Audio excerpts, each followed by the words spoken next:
Broadcasting from the capital of sports, it's the Matty B Show. Right here on Epis Sports Radio. Matty B. Yeah, I'm watching. That changed quickly.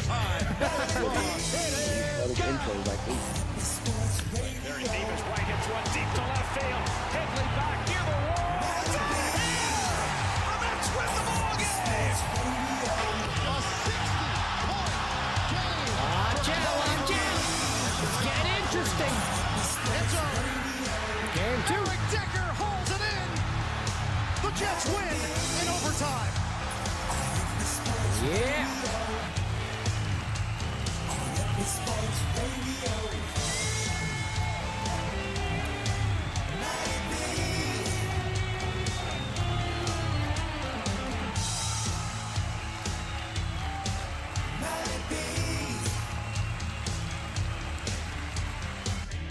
What's going on, everybody? It's your boy Matty B, Epis Radio Entertainment. Got my co-host W. Dubois with me as usual. Thank you for joining me for episode 68 of this version of Epis Sports Radio. As we speak, we got the Knicks Hawks coming down to the wire here in Game 2. But before we get into that, I'd be remiss to mention the news that we here at Epis Radio heard today. Sadly, I received news that a former guest and a good friend of the show, Kenneth Singletary, has passed away.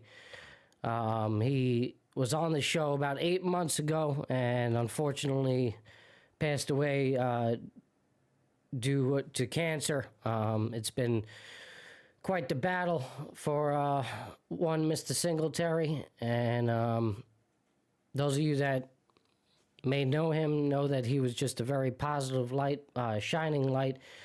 He's a man of, little words at times, but ones that were very impactful and ones that, that just brought you joy, and he always tried to shed a positive light. Retired NYPD officer Kenneth Singletary. Again, we had him on the show just 8 months ago. Unfortunately, passing away, I believe, at the age of 49. All right, just celebrated a birthday back in March. It was a tough. I am still finding out some of the details. And getting in touch with people that were, closer to him. As far as I understand, Ken had moved out to New Jersey and seemed to be on the healing path. We talked about it on our show, and it seems as if at one point he was even, close to, remission, and seemingly the cancer had come back in a very aggressive manner to the point leaving him, physically disabled on his right side, and ultimately, hindered his speech, and just, it was a tough go for Ken near the end. So my condolences to him, his family, and friends, and everybody that was around him, all the lives that he may have touched over the years. I'm fortunate enough to have met him. We met through my job. He was a patient of mine, and he was kind enough to eventually, come on the show, and I'm forever grateful of his presence. And still to this day, it was one of my favorite shows, and I'll never forget him. And it's it's a shame. I was looking forward to spending more time with him. He was talking about inviting me out to his home in Jersey, and I just received news today that he had passed away. I'm not even really sure on the timeline of which he did pass away. So again, just coming out with more details. But Dub, any thoughts about Ken before we head towards all the sports and everything? Yes, sure. I have a thing to say here too. I just want to send my condolences to Ken's family. May he rest in paradise. With that said, and talk about him a little bit. our show, the show we had with Ken, this when I met Ken on our stream. And if you remember, Ken has a lot, in my opinion, a lot to do with the boost of the Mental Health Monday program because, him along with Chris and a couple other guys in the beginning, they really set a tone for our show. And that gave us a lot of open-mindedness. And Ken had a lot to say. I felt like it was a lot of stuff that's this thing about when we lose people, there's always like this incompleteness because it's like Ken had a lot to offer. And just even as far as our shows, as a show, there was things we wanted to do because I know on social media we had a couple of messages back and forth, but he definitely was had a lot of good spirit, high spirit guy, positive guy. You can't be mad after you talk to this guy. If you were mad about something, you feel a little bit better. It's that kind of soul. Right. So once again, rest in peace to Ken. Condolences to the family. Absolutely. And hopefully we'll see him again one day, one realm, in or another realm. Indeed. Just devastating news. I have a picture of him up there right now. He's just a great dude. And, I'm glad I was fortunate enough to have met him. And, again, I'm forever grateful for him coming on the show and just, speaking his truth, talked a little bit about everything.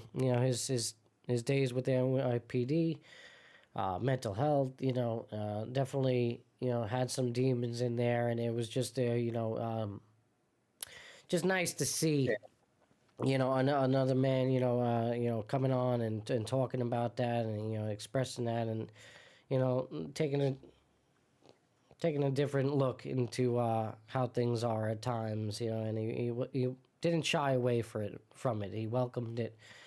And, it just a positive light in a very, dark world at times. So completely unfortunate. And, again, our condolences from here at Epis Radio, to him and his family and friends. So we'll touch more. I do think at times I'm going to, talk more about Ken and maybe do a separate episode about him. And, also, look out for a tribute video that I'll be working on for him. I'll put that out on the socials going forward. Again, you could check out the episode with Ken. What number was it? Yeah, I was just about to look. Again, I had it earlier. I was looking at it. I apologize. Man. 434. It's real Don't early, they know? man. It was early. Not really. No, 32. Episode 32. Oh, all right, we you didn't can put check in the it out. mental Yeah. health. We didn't put in the mental health. No, he was actually under the sports radio. Remember that was actually a debate that we were going back and forth on. Why?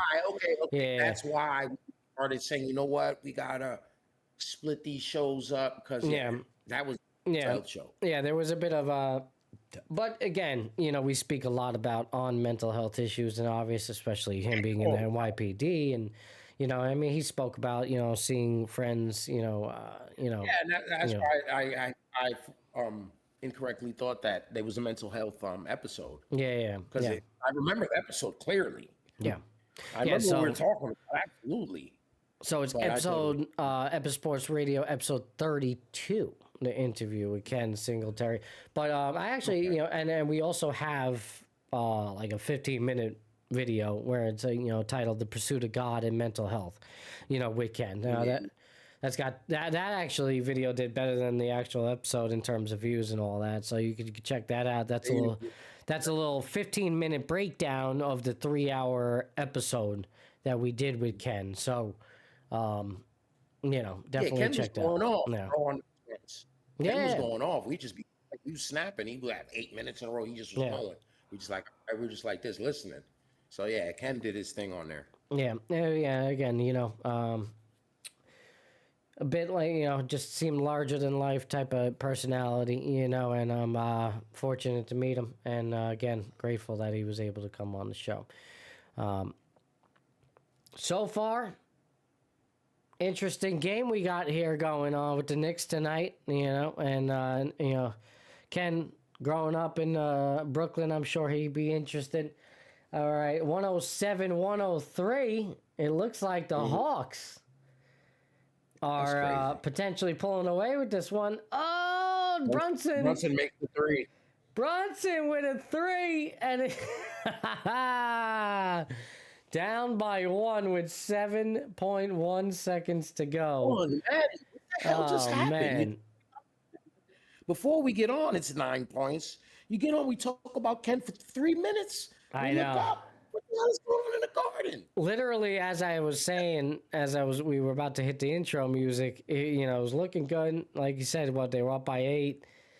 And then by like this. by the time the intro was done, and the intro was like about a minute long, it was, within 1 point. Like, I was like, what the hell happened? So, we're seeing it live with you guys right now. So this is a bit of a raw reaction, but what are your thoughts here? I mean, this is, obviously the Brunson 3 right there. He gets it to 1. I mean, 7 seconds to go here. I don't know who's got the timeouts. What's the situation? But, Knicks are going to have to foul their way and hope to God, Collins got 32 points, Yeah, 6 assists, 3 rebounds. Monster night. He hit 2 threes since we started the show because it was 26. Right. He had 26 saying what I was saying about him, how he's the new villain. And now he's got 32, so he really is. But cool, man. It was kind of poetic, by the way, with you on saying that, because it seemed as if they had it in the bag. Then you're talking about CJ being the new villain, and then boom, Here he is. yeah, that happens. Unbelievable. Should I play the audio? Let me play the audio. Let's go. Hurry up. Go ahead, Matthew. Get it on. You right there. It should pick up. Yeah, Yeah, it is. You got it. Yeah. Inbound. inbound. Column. Yeah. He loves this stuff, Matty. Column loves it. He's that kind of player. He loves the attention. He's going to go open his feet. Tonight is 5 for 5 at the free throw line. My plan was to talk about the Knicks after I mentioned our dear friend Ken, but We're going to talk about the Nets, but oh, he missed it. no. CJ misses the first one. This is going to be a big ending, man. So this is huge. That changes everything. So now you don't need a 3 to tie it. No. I mean, it depends. If he misses this one, then a 2-pointer wins it. So, oh boy. Here we go. Where's that? You got the ice water, CJ? Oh, he missed it. And they pushed the ball. Mikal Bridges. Put it up for the win.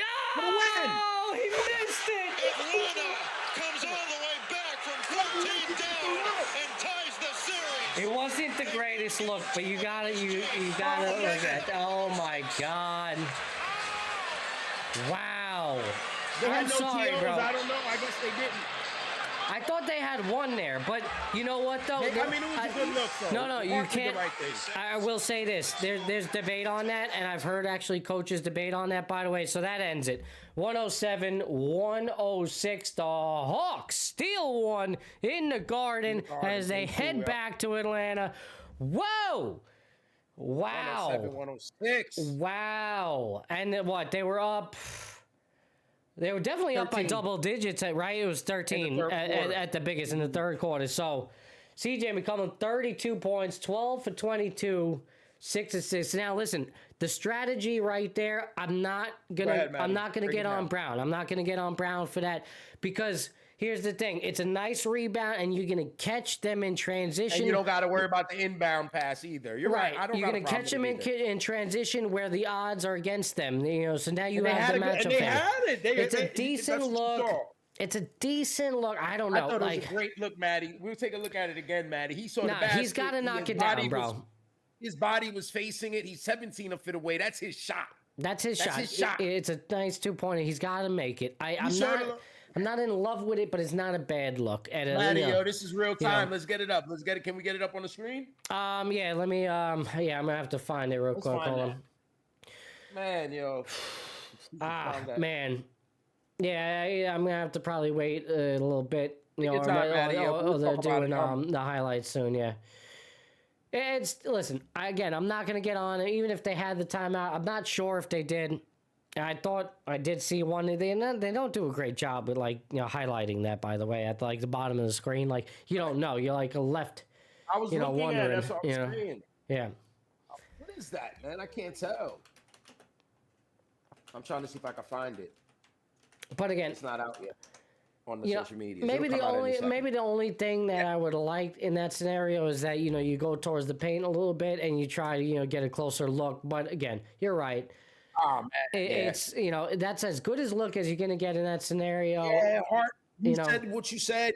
Hart got the lead pass. Boom. Bridges had the step. He did a little stutter step at the 3-point line. It worked. He got closer and he got the look. His body was facing the hoop. He turned it, and that's a Bridges shot. Yeah. No, for sure. Man. Yeah, I think I'm gonna have to wait. There's no highlights out yet, so I'm gonna have to wait. It's probably Instagrams. Probably got them first. It'll come. What an ending! What a way to start Epis 68, man. Wow. Yeah, got to go live real quick, man. I wasn't expecting that. Yeah. You know what? It's blurred to me because we were busy. We were trying to come on. We're showing love to Big Kenny. Yeah. And the whole time, these guys are just fucking choking. And we didn't even know that at the dinner table with a chicken bone in the throat. We didn't even know. No Heimlich, no nothing. They just died game 2. Well, unbelievable, but it's okay. I think we got some footage now, yeah. The Knicks, I talked to my old man. I said, Pop, what do you think? Knicks Atlanta, Knicks in 7. I said, damn, so here we are. Yeah, I was like, Dad, you think there's they're no going to take way. the Knicks 7? Yeah. I said, yeah. So, There's no way Knicks in 7, bro. That's what he told me. He said the Knicks are going to make it hard. Knicks, he's right, though. When are the Knicks not to go 6 or 7? The Knicks don't like prosperity. When have they ever been good with it? Ever. No, for sure. I even with this loss, I don't think I was saying Knicks in 5. I really. I'm back. I mean, I kind of expected them. Well, we got to go speak 4 now. Yeah, I kind of expected them to win this game, but if you want to go 5, yeah. Come on, do we not have it here? The Knicks could easily go to Atlanta with 2 games, man. They haven't been the greatest road team this year as well they were last year, but they'll be fine. They're one of the premier teams in the East. They're supposed to be able to. I mean, McCollum is a vet. CJ's a vet, and he's leading the team. He's got a lot of young players with him, but I mean, he loves this stuff because he hasn't been relevant in the NBA since he was in Portland. Yeah. And that was a long time ago. Here he is. He was banished to New Orleans to babysit Zion's eating habits. And here he is. Poof. He's back in the stage. And it's beautiful. God bless him. But the Knicks fans are not going to be having it. So this is going to be fun, the rest of the way, I believe. As we know, Atlanta is a Knick hotbed. So a lot of Knick fans are going to be traveling. You probably can go two tickets to Atlanta and buy tickets to the game and still save more money than going and buy 2 tickets to the Garden and buying popcorn. So, you know what I'm saying? A lot of Knick fans is what I'm saying is going to be down in Atlanta to watch game 3 and 4. Or you could expect that. And there's a lot of Knick fans who already live there. So it's going to be interesting down in ATL. I have Magic the 3. City Hall. I have the 3 by CJ, but I don't have the last sequence yet. I'm not finding that. I'm still waiting for the full game highlights to pop out, but yeah. The Knicks blew a 14-point lead. Oh. Look, somebody just texted that. CJ McCollum taking Trae Young's spat as the new Knicks villain 2 minutes ago, underdog. Oh, I mean, especially after this performance, for sure. That just changed everything. Knicks fans chanting "F you, CJ" in the 3rd quarter. Yeah. The Knicks do this shit to themselves. I don't even I can't even, be upset. But they're going to win the series. So looking at Knicks Muse on Twitter, Knicks Muse, a popular Knicks account. Yeah, I know which one. Yeah. You'll see, that's the one with Jalen as Yeah, one of the worst coaching blunders you'll see. What was he doing? Picture of Mike Brown. You know, they're talking about the stuff that we would say okay with the timeout. They are ripping. The Knicks fan base are killing the timeout. But I'm not going to change my mind. No, There's nothing wrong with it. But I no agree. call timeout. No. And listen, all that does is it brings the ball up half court, and then that gives the other team time to set. So it's not, most of the time what's going to happen is you're going to throw up a 3 ball in a situation where all you need is a 2, I know you're right. Yes. I know. I know you're waiting for that replay again, so you want to take another look. I know that. We don't have that yet. But we'll get a minute. I'm trying to find it. You think Mikal had a step to the hoop? I Like think I thought he was going for a layup too. like more close towards the paint. I don't think he had enough time quite to get there. He had time to get the shot. We'll hit the rim. The buzzer didn't go. But he could have gotten to like the elbow, Right. No, when he came from the baseline, he's come from the short part of the 3-point line in front of the bench. Yes. He came from there. He stopped. That's when he made the move, and he got the defender to bite. Yeah. And then he pulls up. And he kept going. I think a Kognu was one of them was under there. We only saw it once with you guys. I don't know if he had enough time for that. That's what I'm saying. Like, once he started to move out towards the 33-point line, Let's say I'm right, and he had the time. Yeah. Let's say I'm right, because I think he did. Let's say I'm right, and he had the time. We're going to take a look again. He had a layup, didn't he? He had a closer look. I wouldn't say he was quite enough time for a close look layup, but yes, he could have gotten there a couple of feet away. If he had the time. Oh, for sure. It was there. He had the defender. It was there. I mean, hey, it would have been a battle, though. I mean, defender could have won. Defender could have won. It's interesting watching the replay the second time. But it's a good look, like you said. Like you said, it's still a good look, bro. We gotta find this. Denver, Minnesota underway right now. All right. Obviously, Denver leading the series with their nice start. That's a good series. I like that series, indeed. Oh, yeah. I mean, that's a good one. Anthony Edwards is always fun when he's around. And then, of course, solid, fluid Denver Nuggets with Jokic. It's great. It's a great 4-5 matchup. It's better than the Eastern Conference 4-5 matchup where the Cavs are taking a commanding 2-0 lead over the Raptors by beating them. I think they won by 10 today in Cleveland. Yeah, something like that. Yep. Yeah, I was watching a little bit of that game. Tell me what you saw. I mean, not much really. It's just, it's pure dominance over them.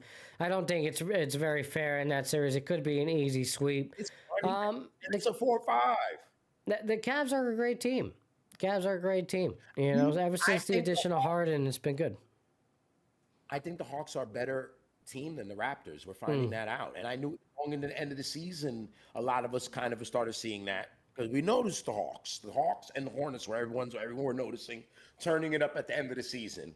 And the Raptors, they played great all year. Towards the end of the season, they showed their mediocrity. It's interesting, bro, because I feel like now if the Raptors play in that 8-hole and they play Detroit, they're getting their asses kicked too. They're probably the worst team in the playoffs, in the Eastern Conference playoffs. Really, like Atlanta, obviously. Orlando, we know what they're doing. We'll talk about them later. And then who was the other? It's Orlando, the bottom 4. It's Orlando, Toronto, Atlanta, and Philadelphia. Oh, Philadelphia, but without Embiid. Yeah. I mean, without Embiid, there's no prospect of them going deep. That's for sure. Yeah, he had an emergency appendectomy at the end of the season, like a game or two to go, and that pretty much, how they go. They go as he does. Yeah. So you can write them off. They're playing the Celtics, the machine. So, and then you have the Magic and the Detroit. What do you think about that Magic-Detroit matchup, Maddie? Go ahead. Well, I mean, listen, Magic stealing game 1, is you can't say it enough. It's huge. It was the key to a potential successful series. This is a scary moment. You see all these weaknesses in Detroit all of a sudden, overnight. Right? All of a sudden, I mean, because we didn't really see it. we didn't really see it Right, all go ahead. year, well, Orlando's weird like that. They can match up, well, or clearly they're playing with some sort of vigor because I thought they were dead, going up against Charlotte, A lot of people did. That was the temperature down here, Right. and in the arena. That are these fuckers. Right. That's what they are. Especially after that loss at the end of the year to Boston's B team to push them down in the play-in tournament, then getting their asses kicked in Philadelphia, an Embiidless right, Philadelphia team, Right, and then right, forcing right. them to play Charlotte in that 8 seed win or go home game. yeah, So, and they surprised us in that one, but they split with Detroit over the season 2-2. Both teams are missing players. Here we are full strength, and like you said, they've been a weird team. They've been banged up all year. We don't know. But one thing I'm gonna say about the Magic, and if we forget, they have more playoff experience than the Pistons. Believe it or not, the yeah, Pistons. I guess so. Yeah, I mean that's what definitely it's that worth. definitely matters. I guess yeah. But this is also, I guess, the monkey's off their back, right? This is really a series like Detroit has to win, right? Like, Yeah. I think everybody coming in equally agree, like, yeah, this is like a no-brainer Magic for are them. an 8 seed. They're Right. an 8 seed. No matter Sure. how you want to call it, slice it. You want to call them, they didn't have to be an 8 seed, whatever they are. So at the end of the And, day, the pressure's on, Detroit to get this done. Orlando kind of, coming into these games, all right, listen, people kind of wrote us off already. All right, we'll show them. The coach we'll is show already you, fired. Yeah. Everyone's already fired the coach. You've heard it. You're not Yeah. even down here. And you've heard that in your ear. All right, they're going to fire that guy. Right. You know what I mean? So it's like, all right, fuck it. We're going to go out with a bang here. Like it's kind of like scenario. So I could totally see that. And they're playing like that. Even though at times I'm watching this game and I'm like, oh man, Detroit's going to find a way. Like they, all right. Orlando got off to the hot start. He But had 39 points, and then I believe Tobias gave him 17, and that was it. Everyone else single digits. right. Held right. to 101 points. And one more stat for that game as we talk about the Magic and the Pistons, which is pretty cool. The Pistons had 20 more free throws. I believe the number was 39-18 or 39-19, one or the other. And you're at home.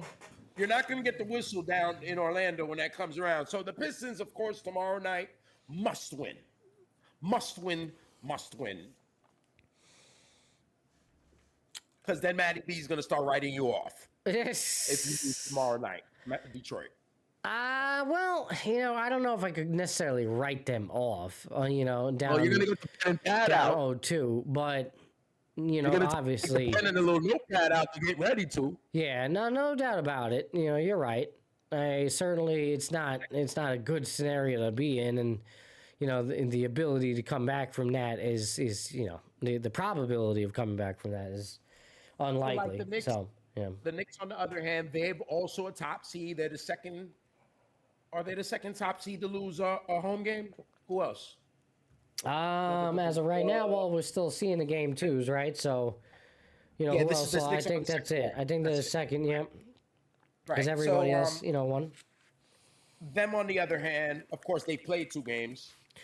But that's okay, don't though. Like feel- I'm not like I don't I feel feel. they're in a way better. Right. I think Yeah. even though I feel they're in a way better spot right now, even though they haven't played 2 games, even if the Pistons go 1-1, I just don't feel. I'm not scared for the Knicks right now. Yeah, and honestly, it's very Knicks coded. If you watch the Knicks a lot, like Right. this is Yeah. how they lose games because they get comfortable. It's not only Yeah. recent, man. This is the Knicks. They don't like prosperity. The Knicks are never going to beat anyone in 5 games ever. Right. Yeah. Ever. Yeah. The sweep, forget it. They almost. It's Forget almost it. like they have to, find Knicks haven't adversity. swept They the have to playoff do series. something. Yeah. I don't think they've swept the playoff series since 1999, if I can remember. When they swept the Hawks, maybe. But they No, don't sweep yeah. anybody. No, So they lose have to home make it games in the hard. playoffs. Yeah. They have to. Yeah. But they also are a team that can beat you in your building in the playoffs. They do that. So, and they've have a history of that, winning road playoff games.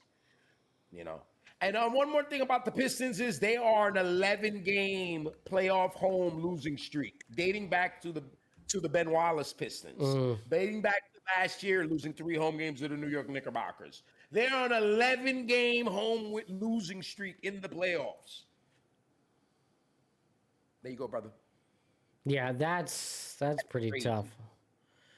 That's crazy. If you're in the city, you're going nuts about that. You win a playoff game at home, baby. Man, I don't. That's crazy. Cavaliers did win by 10 today, by the way. 115-105. They dominated. They dominated. Yeah, that's a series in which I'm looking at a sweep potential. Maybe that should have been the 1-8. Yeah, yeah. It almost feels like it, right? That's how they're treating them, right? It's not Denver, Minnesota. I don't think. Yeah, I tell you that. Nah, no doubt about it. Yeah, listen, Boston. They're probably going to find their way to an easy series. OKC. I mean, unless Phoenix, bounces back off their terrible game. OKC's probably too much to handle for Phoenix. And I don't know. Who knows? Maybe Orlando can find the magic. It's certainly going to shake up the East if they can knock down Detroit, which I could see happening. Even if Detroit gets by Orlando, honestly, I'm scared of them with Cleveland. Yeah, the way Evan Mobley's playing, his improving and his maturation, and then they got Harden now, who's really just a real facilitator. Strus is back, so on and so forth, and they're rolling. They have a lot of experience, like the Knicks, like the Celtics. Yeah. They've pushed all the right buttons, organizationally, and who knows? They've always been in the mix here. Obviously the main focus was Detroit. Absolutely. But this team's emerging. The Cavs have maintained to stay in the mix, whether we acknowledge it or not. They've always been right there. Yeah. It's interesting, Matty. And then another thing about the Pistons. I mean, I hate to just sit here and pile on them because I gave them a lot of love during the season, but the season is the season. This is the playoffs. The intensity level's raised. Everything changes. We know that. We're seeing that. We're getting reminded that. But with that said, with the Pistons is that second scorer, it can't be Tobias Harris. Mm-hmm. And then Duran, where's the all-star regular season Duran? He's going to have to show up. And like I said, this ain't the regular season, though, so I'm fear it might not. Because if Cunningham's going to take 30 shots like he's Michael Jeffrey, they're going to be gone. Yeah, well, you got to rely on your guy. But Detroit's always been a well-rounded team. That's where they've shown their success. As good as Kate is, you're right. They have to rely on the individual efforts from everybody, the collective effort. Oh, now, Franz Wagner's going down the pike. He's dunking on people. So if you're not, you're supposed to be this defensive team. Yeah. The Magic just woke up. I mean, I know they played well against Charlotte, but they've been playing 5 games in 7 nights, and they walk into your building like that. Shit, bro. Phoenix is not gonna just walk into OKC and who's San Antonio playing? The Trailblazer? The Blazers. They're not going to walk in there and kick their... they're not going to beat them, bro. Right. Phoenix is not beating OKC. Yeah. You know what I mean? Philadelphia's not beating Boston. Mm-hmm. Detroit is looking like pretenders, man. Well, I mean... It's after one game, certainly looking like that, but they weren't too off. They weren't too off. They weren't too off either. Like I said, I had the feeling of like, all right, as I'm watching, I'm like, all right, they're down, but I felt like they were just, a couple of plays away, and they were for the most part. But Orlando kept them at bay. Hey, is it some game one jitters? All right, maybe the tension's gone. They come out in game 2. They blow them out, and it's, all right, the narrative changes a little bit. Here comes Detroit again. So for sure. You got to hold judgment a little bit. Obviously, it's a little bit of Monday morning quarterbacking. This is a great team, but they kind of, team, man. They fell short for the moment here in game 1, much like the Knicks fell short tonight in game 2. Am I writing off the Knicks now? You know, I know some Knicks. You know, I know that on the radio tomorrow is going to be crazy. The Knicks fans are going to go crazy. Yeah. You know, they are. But you know, Knicks fans are a little reactive no matter what happens. Either way, we're a little crazy, but that comes with the territory. Did you see the mob of I did. fans outside of MSG in Game 1? Yeah. Nasty's here. Good old Nasty, our friend, Dub. He's in the chat. Boy. There What up, he brother? is. What's going on, bro? R.I.P Kenneth, as he says in the chat. Yes, indeed. You know, in memory, Kenneth Singletary. Indeed. Yeah, thank you for showing up, bro. Tough loss. How do you feel, bro? How do you feel about the Knicks? Yeah, man. Tell us, Chris. Talk to us. What you got? How do you feel, brother? You want to call in real quick? Come on, I'll get you on the phone. Call me. Call me. I want to hear it. I miss this guy. Yeah, I want to hear what he's saying. I'll put you on right now. You just call me, or you can pop in the Discord. You still know how to do that. He says, Discord's open, bro. That's a tough loss, man. That is a tough loss. I've been trying to. I kind of gave up on the highlight. I'm like, I was checking ESPN for it. Nobody's got the last play. I need. You got Twitter, right? Nasty says no call-ins tonight. I lost my voice. Come on, bro. You all right? Well, tell us. Type it in. You can type us too. You know, let us know in the chat. How'd you lose your voice? What are you screaming at the freaking TV the whole time? Yeah, apparently so. Bro, that game was fire. I don't see it either yet. Oh, I got it. I got you, Matt. I got it, Matt. You ready? Send it through. You can't send it through Facebook. Are you still on Facebook? I'm gonna text it to you. All right, just text it to me. I'll send it to myself. There you go. You got Twitter, yo. It don't matter if you don't got Twitter. You can still pull it up off there. No, I know, but I need to send the link to myself like somewhere and then open it up. You get what I'm saying? Yeah. I got it. Man, we out for 14 minutes. We ain't find it. What happened?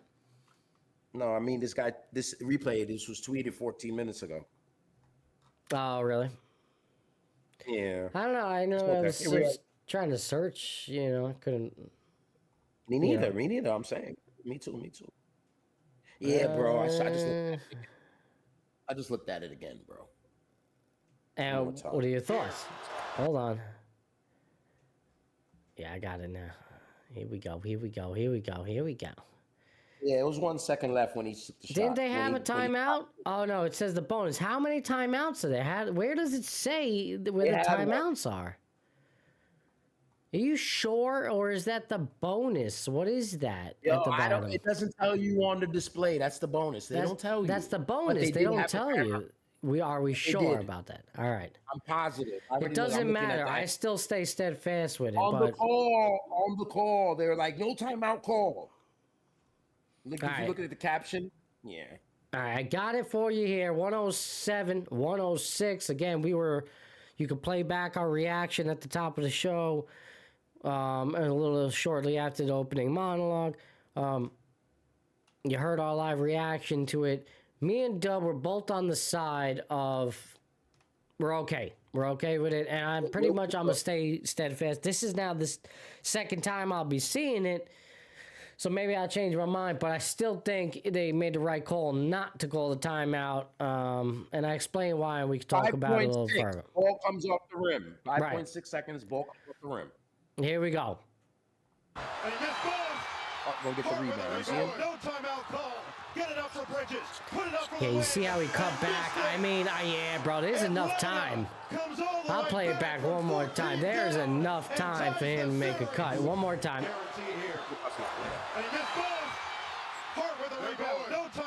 Bro, he got good. It's like a good 2 seconds, like 1.9 seconds. He has right there. Twice.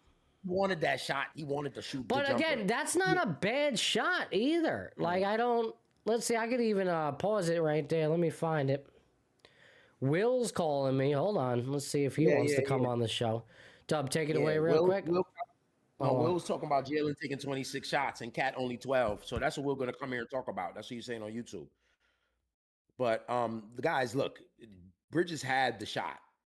He could have went to the bucket, and he wanted to pull up. You see him hesitate one time, and then he got the second pump fake, and he takes the shot with a little over 1 second remaining. And I mean, Bridges is one of the better mid range shooters in the league, I guess, but it's not the best shot.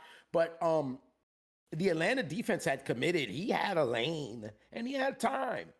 And on X, in the comment section, wherever you want to look, the Knicks fans are mad about Mike Brown not taking a timeout. No matter what you do, if you take a timeout there, they're going to be mad about him taking the timeout. You know what I mean? But you have to consider, like Matty B and I was saying, you have to inbound the ball again. So they're going to call timeout. Josh Hart grabs the rebound. They call timeout at 5.5, at 5.5, right? They're going to inbound the ball at half court, right?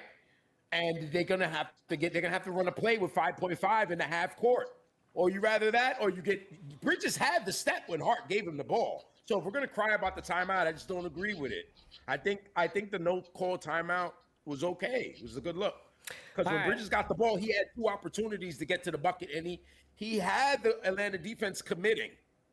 So he had them where he wanted, and he chose to take that 17-footer. And it was in the hit front.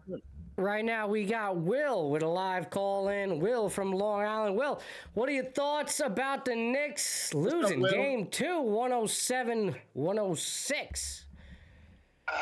What's up, fellas? What's up? Will, what's the deal, brother? Man, Talk to us. They had that game. That was their game. It was. Up by, 13 in the third? Do me a favor, Will. Do me a favor. Help me and Maddie out. Because me and Maddie... points in the fourth quarter, lose by 1 point. Yeah, I mean... It happened so fast. Me and Maddie kind of were doing our thing. And I can kind of understand not using it there, off the miss. It's just letting it play out. But put the ball in your captain's hands on that last play. So your gripe is that they didn't go to Brunson? Yeah. Listen, my main gripe for that game is that Jalen Brunson took 26 shots and Karl Anthony Towns took 12. Come on. You can't win that.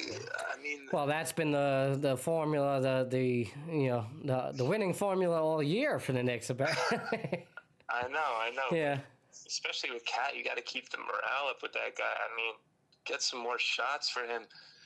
In the third quarter, he had 15 points. Right. Get him some more. Get him some better looks in the fourth. But then on that last play, just get it to Brunson. If you're gonna go that route and not use the timeout, Mike Brown's got to be screaming from the sideline to get that ball to Jalen. I mean, I'm sure. Yeah, I agree with you. I'm with you on that, but I don't think it's like end all be all, right? Like, I mean, Bridges, you got to be able to trust him in a spot like that. I think that's a good look for him.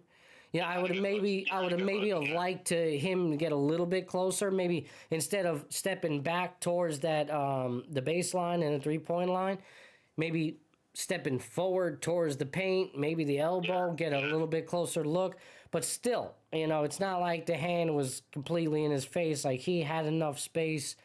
You got to feel good about him, making that. And damn, man, it was almost, the fact that CJ has the hell of a night that he did, 32 points, and then, misses both free throws right now. It was for the taking. They handed it to them. They handed it to them. It was right there. Yeah. I'm not, listen, I'm not going to get too crazy about it. It's the Knicks. This is what they do, and it's unfortunate. You hate to see it, but I'm not going to write them off in this series by any stretch. It's unfortunate. It's just frustrating. Now you go into Game 3, you got to go into their building, and now it's a must-win Game 3. It feels like. Oh, we're already talking about Game 3 being a must-win there. I don't know. You don't want to go. You can't go down 2-1 with one more on the road. 7 games. Listen, 7 games. Atlanta is MSG South. There will be a lot of Knicks fans in that building. True. So. What are your predictions for the rest of the series before we let you go, bro? Knicks in 5. Knicks in 5. There you go. Listen. I knew there would be a CJ game in here somewhere. I knew we would have the McCollum game in this series because he's got the playoff experience, and I had a feeling we would have one game like this. I just hoped that it would be when we were up 2-0 or 3-0, as opposed to game 2 right at home. Yeah. No, of course, I completely understand. I mean, this is, you Well, hate man, to I see got it. kicked off real quick, man. Bridges got to make that shot, Will. Bridges got to make that shot. Dub, Will can't hear you. Yeah. W wanted to tell you something. Bridges got to make that shot. Will. That's the whole thing. And also tell Will for me. You're right. I mean, listen, and then it's hard. He can five first rounders. You got to make that shot, bro. Right. Yeah. Exactly. Yeah. Listen. As much as you'd like to get the ball into Brunson's hand, there, I'm okay with it. And again, my argument to it is that you're in transition. The numbers are in your favor. You're not going to get that type of look when you call a timeout there. You let the defense set where they could plan against, pretty much plays at which they've seen you prepare for, unless Mike Brown's got something under his sleeve, for that specific moment here in a game 2 situation, which probably not. He's probably just going to get the ball in the hands of Brunson and hope to God he could either draw a foul or come up with a big time shot. Listen, I'm with you on that one. You can make that argument. You can make that argument. Inbounding the ball is not promised, is it, Matty? Yeah. It's hard as hell in those the ball. Listen, like I said, I don't hate the no call with the timeout, but yeah, I'll say this though, if that situation comes up again in this series, they're calling a timeout. He's probably have to call a timeout. Right.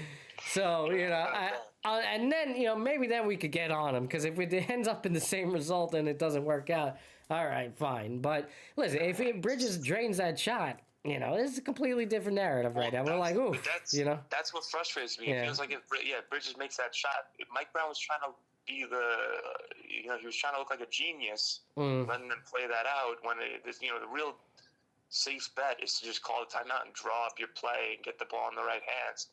Yeah, but playing it safe is not always the best bet. And, this is an unpredictable game and unpredictable situation. This is very Nick-coded, my friend. This is what we deal with. Yep, that's why we watch. That's it, man. That's it. Listen, thank you for calling in. I appreciate you. I will see you tomorrow. Tomorrow night, you and me are going to be catching Trevor Bauer's first start. W hates Trevor Bauer.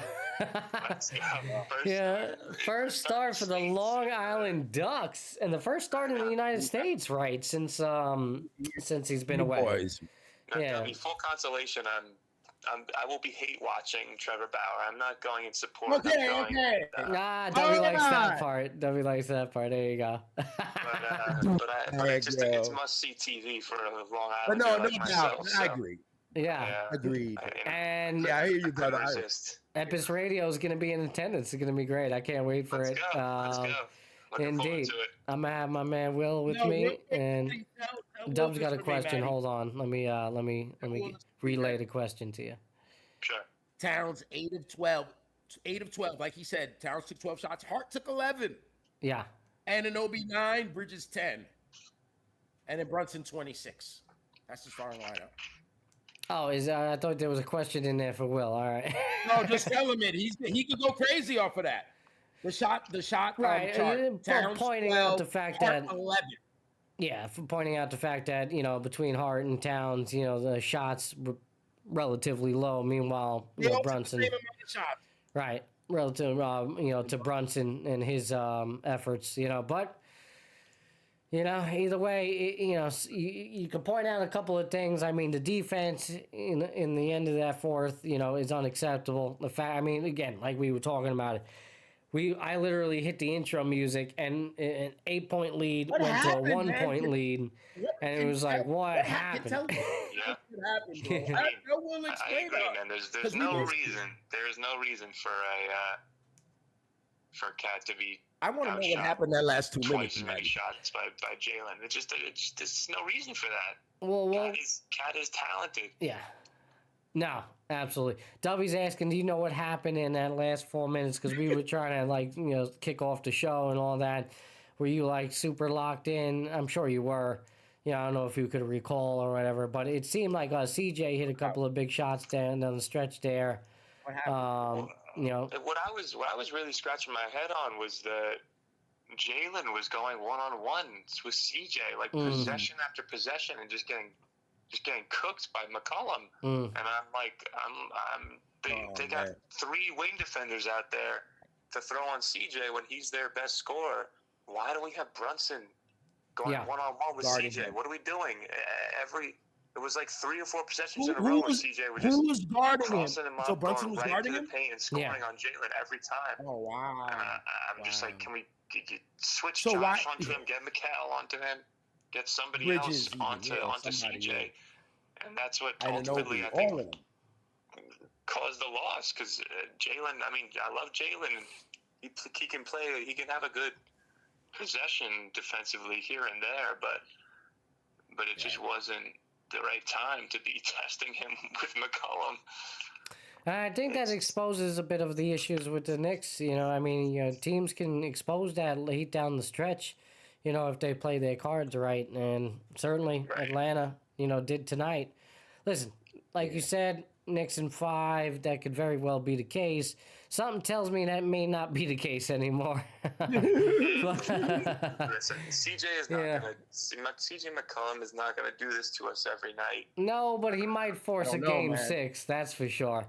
At this point, I was really banking on them to win tonight, but I still feel confident enough the Knicks will win. But they have to learn from these mistakes and improve going forward. The door's open. It's open. You see Detroit down game 1, but we can't write them off necessarily. Cleveland en route to a potential sweep. Boston, so far so good. So. A lot of question marks for this Knicks team going forward. But, man, it's exciting. This is what it's all about, right? We, best time of the year. We don't got much else to celebrate around this city. I guess you do as a Yankee fan, but me as the Met fan, forget about it, All right, bro. Thank you for calling in, bro. I appreciate you.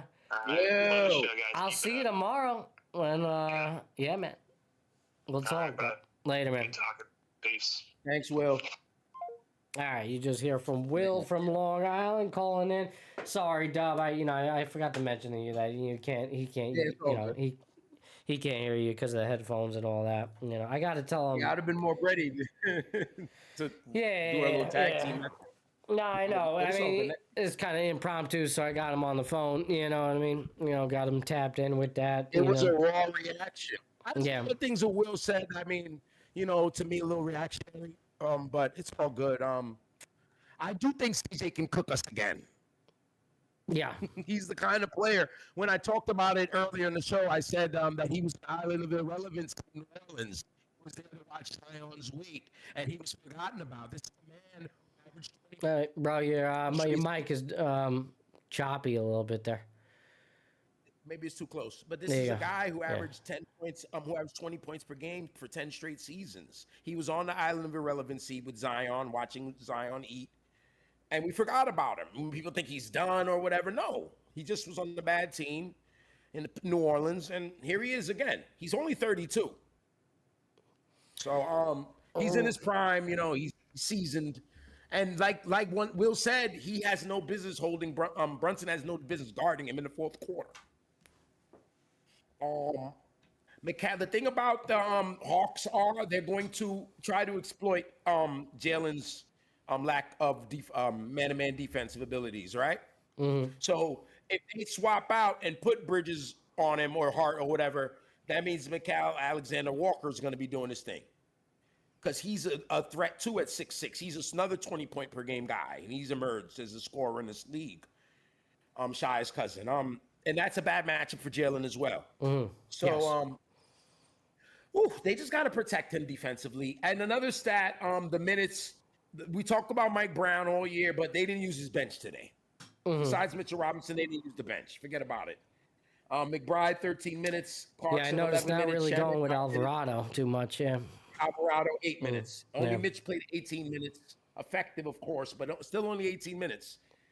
The starting lineup, all of them played 33 or more minutes. And I think that's a problem too, down the stretch, because I think they tire out. They fatigue too quickly, and we've seen this in years past with teams with What's wrong Tibbs. with Diawara? We're scared to play him.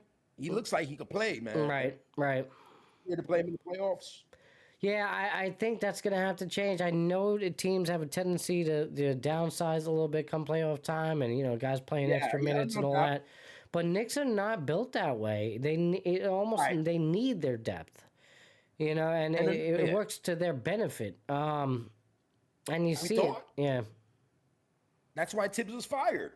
Yeah, because he didn't use it. So now, Matty B, you play the starting five, right? Mm-hmm. And you big Mitch off the bench for 18 minutes, a 7-footer. The other 4 players are all 6'3" and under. Yeah, they're playing. So you're playing McBride for 13, Clarkson's guard, 11 minutes, Shamet and Alvarado. So they're just playing. They're small as hell all night. Yeah. None of those guys off the bench can guard anyone. No. Maybe McBride. I don't know, man.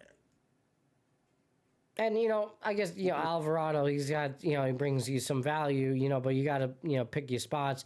You're probably not going to play him late in the fourth, so you really need to get value out of him throughout the first 3 quarters, I don't know. Alvarado, because I didn't see this game, the end of it. I saw Alvarado for the slither in the third quarter, I believe, when him and CJ were head-to-head. They were nose-to-nose. But remember, Alvarado is CJ's kid. Like, CJ was Alvarado's vet. So Alvarado knows his game, and he's a good perimeter defender. If he can guard McCollum, we should know that already. He guarded him every day in practice. Yeah. For years. So I don't know if how that maybe works. you could see more of an adjustment with that going forward. Maybe give him some more time on him. That might help out. Maybe he knows, because CJ's a very skilled ISO guy, and it's not a good look for Brunson. No. Period. And I not for nothing. Maybe find a way to get him a little bit more minutes in the fourth quarter against CJ in this series. I'd almost sacrifice, because especially if CJ's going to be the primary, scoring option. If I could maybe steal a couple of minutes with Alvarado and give Brunson a break where defensively he's coming through, that might not be a bad play. I don't know if the Knicks have enough confidence. Even though I believe in Towns and he can carry the offense if Jalen sits a little bit and rest or whatever, but I don't think the Knicks believe that because it's obvious, bro. Well, if they go down 2-1 in this series, they might start to believe that because they might have to do something. Bro. This is efficient. 8 of 12, 18 points, 8 rebounds. Yeah, that's a spanking. Shot 12 shots. That's a spanking defensively. That's what that is. And they're going to expose that until you adjust. What makes you think, this is the playoffs. That shit happens. They're going to keep on doing it, until you can prove that otherwise. So, Knicks are going to have to make some adjustments. This team is not going away. I know, Will called in, optimistic, thinking, Knicks in 5 here. 5 here, my bad. And that's probably every Knicks, that's what they're screaming outside the Garden, I'm sure, tonight. They're filling the streets, all drunk and stupid. Knicks in 5, Knicks in 5. Thank you. Next thing you know, they go down 2-1 in Atlanta. Like my old man. I'm going to go with my old man, what he said, 7. Period. Oh, he said it. God, I really don't need a 7-game series against the Hawks, man. I know, but that means they go into Atlanta and they clean them up in 6 like they did Detroit last year. All right. I see Atlanta winning another game for sure. I see Atlanta winning another game. You got to have to readjust. They're a nice half-court team, Yeah. As you can see. Man, what a tough battle. They've always been they've been a little feisty, even with the Trae Young days. This is the team, man. Trae Young trade. They've even gotten better. They traded Trae Young. They traded Porzingis. Wow. All right, one more time. I'll play it there for you. One more time. Ryan from Twitch had some comments in the chat. Thank you for showing up, Ryan.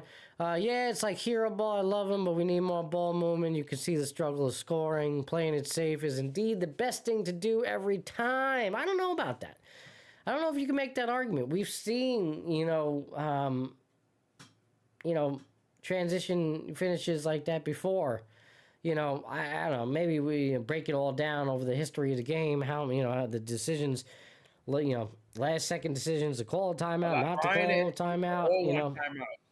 Want a timeout. Ryan want a timeout. I'm looking at the comments. I don't know. You, Maddie, and I really do think it poses a different threat. You got to understand what that means, what you're doing. When Hart rebounded the ball, it went off the front of the rim. It pops off the rim. Hart grabs it. Bang! He throws the outlet. Yeah. Bridges had the step. What do you like? I know. He has the step. Gino. He had to step twice because if you're gonna play it again, Maddie, he did two heads. I'm gonna play it again. And he throws the defense, and then he throws the defense. Right. Yeah, What do we get him for? 5 first-round picks, guys. You can't guarantee a better look on the set play. Look at the ball pops off the front of the rim. It's a great rebound for the Knicks. Right. I have it right here, and again, 5.6. You see that ball? It's already 2 feet easily off the rim, right? And just look. I mean, you could already see here. You see Bridges by the 3. You got Brunson. So you got both of your best. Essentially your best scorers, right, in this scenario. Those are the 2 guys I'm trusting. A bucket wins the game. I'm sorry. Right. Remember, and a bucket wins the game. He missed the goal. So, you're looking at this image right here. Brunson already is up court. I don't know who's on him there, but he's facing back. So Brunson's got the advantage. Bridges is doing the outlet towards the sideline. They're off and running. Both of them are running. So this is a good look. You got 5 seconds is enough time to get up court and get a shot. I'm not going to blame Hart. Hart knew he had a timeout. Now, if he wanted a timeout, he would have got that rebound and called it immediately. Yeah. They were looking for this. It was almost by design. Do you think McCullough missed it intentionally, or he was trying to? I don't know, man. He missed the hell out of that thing with the front rim. We can play it back for Nat. I want to see that too because bad miss. It's a bad miss right there. Yeah, it pops off the rim, sets off the transition. Yeah, where is that? I'm trying to slow it down. Those rebounds will fuck you up. Pardon my French. Yeah, that's front rim. Look at that. I paused it right there. That's front rim. Right to Hart. That's a bad miss right there. That's almost. Yeah, that's a great miss for the Knicks. NBA stars can calculate that. That's a tough. Right, and look at them. That's a tough Look at our guys. They're gone. Jalen's going to turn, and so is Bridges. They're both going to pivot and go to the bucket. Right, and I will say this, though, because of 5 seconds, probably not, and then knowing that the Knicks have a timeout is probably not intentional, but it's just a really bad miss in the scenario. And, obviously, they come away, he's the star of the night, but... Let's go. Let's play it. Yeah, if he misses this and the Knicks somehow score, changes that narrative real quick. All right, here you go. And Look at this. No timeout call. And the numbers aren't good. Now that I'm looking at it a little bit more, bro, like they did. Daniels did a great job of getting back. And no, they just did a great job of getting back there. The help defense going 5 and 7 were phenomenal in that. You see where they are. Oh no, not 5 and 7. 7 was over with Brunson on the opposite side, on the weak side. You had 3, 5, and 1. You had 3 on McHale there. So even if he decided to cut in, but Johnson. But right there, bro, what is that? 18 feet? I don't know. It's a good look, 17, bro. 18. That's a good look. I gotta like that for Bridges. Bridges already above him. He already over the top. Do you think they have enough time here past the Hart? Because you see how Hart's coming down the lane. No. You can't pass Not the enough ball. time right there. 1.5. He already Before committed. He sets and goes, you see, like right here, maybe dump it right back to Hart. But that you can't make that. That's 2 seconds. Dump it right back to Hart. Oh. And then the guy who's guarding Brunson, he could steal that. He's looking for it. Yeah. That's too risky of a play right there. Listen, I'm not gonna knock it. I like it. You could argue. All right. I wish we could see the other alternative of them calling timeout, because that to me, Ryan, it's a contested shot, but it's not like he couldn't see it. He does get a good job towards the end there, getting that hand up in his face. We're sitting here going back about these last 1.3, and like the guy said, like Ryan and Gino said in the comments, ISO Jalen is not going to work. No, Bottom and line, I think that's the story of the night. 26, yeah, that's the real. We could dissect this all, but those guys are right, man. We could dissect this shit all day. They're up 14. Right. At the crib. Right? Yep. In the garden. With Spreewell and Starks and all of them down there. And Marbury. You know? Fat Joe. All the good-looking chicks. Fat Joe. They're all there. They're all there. With Tracy Morgan, all of them, right? Yeah, everybody. Still, Ben was there. They all were there. Hey, has Steve Cohen showed up? Has he been there? Yeah, he was there. He was there. I didn't see that.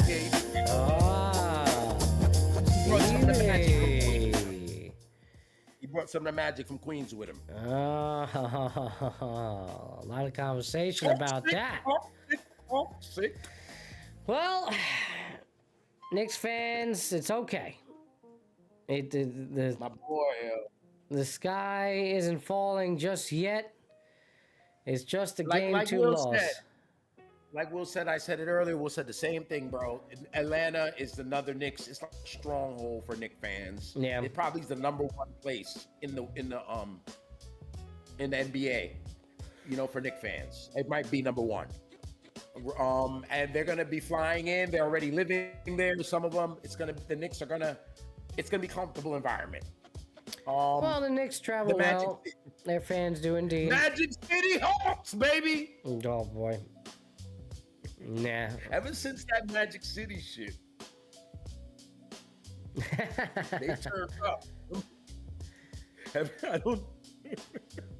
They should have had the promotion. Ay. I don't know. There was some butterfly effect shit. If they had the promotion, are we here now? Yeah, maybe not. I don't know. Jeez. They should have just had. They should have had wing night. Tough way to go. In other news, we got a lot going on. Boston Marathon was today, so shout out to all the Boston Marathon runners. And, big controversy. I don't know if you heard, with the Nike advertisement team leading up to the Boston Marathon. Go ahead. Help me out.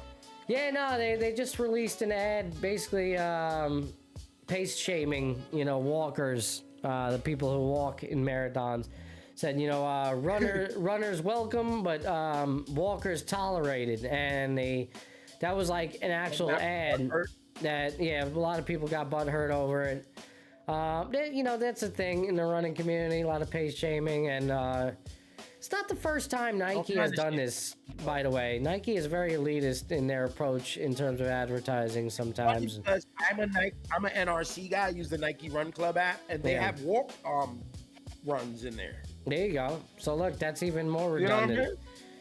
That's more redundant. There you go. They say in the walk runs, I've done them before, and in the run, they tell you, hey, this is great, just like running, They tell you that, so, I don't know. Yeah, well, when it comes to their advertising team, man, geez, But, so there was a lot of uproar about that, but, congratulations to all the runners. No, there was in a racing community. Believe me, it was a big topic. There was a lot. I almost made a video about it because it was just wild. There was so much content about it. Oh my god! All the influencers, the running influencers, came out, talked about all the big time runners, ultra runners. It was a conversation to be had, for sure, leading up to this Boston Marathon. But we've seen a fabulous performance. Today, we've seen world records for both the men and women. 2 Kenyan runners. Well, not always. It's not always the Kenyans, but this year, interestingly enough, I'm forgetting the names off the top, but both of these runners were the finishers of last year's Boston Marathon, so they both came back for repeats, so that was cool. Both the men and women, and fabulous time, mind you.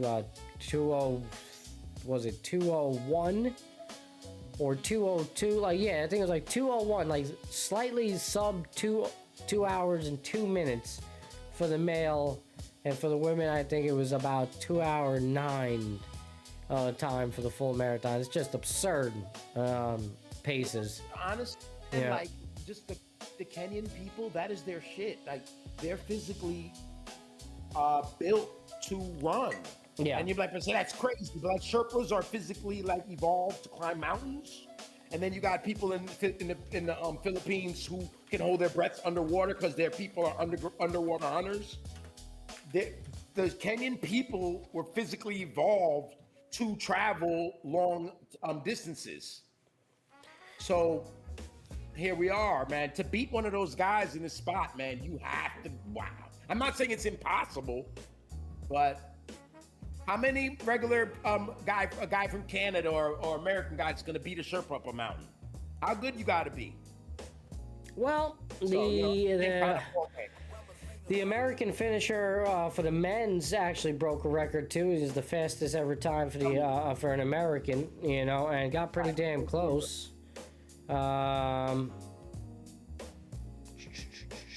Set American course record. Yeah, Jess McLean. I believe that was women's actually. 5th place, 2 hours 20, which is amazing.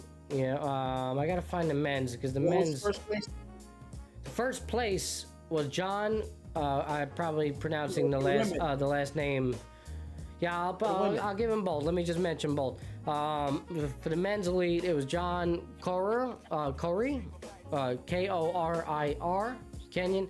2 hours 1 minute and 52 seconds, and you had the women's Sharon Lokiti from Kenyan, 2 hours 18 minutes 51. Okay. So just fabulous time indeed. That's if anybody's run a marathon, whatever. The young American gave me her time was 2:20, so she just was 3 minutes behind the pace. Right, very close. Yeah. So over the last couple of years, the Americans have shown that they can do it. We've seen Connor Mans, who did not participate today, really come about in the running scene, and at the short distance too, the 100, the 400s, and all that. We've seen the Americans improve greatly, on both sides, male and female. So, running has become more competitive than ever. But certainly the Kenyans have a history of, producing top-tier talent when it comes to running. But I always love to see it. Boston Marathon, one of the most sought-after marathons in the world.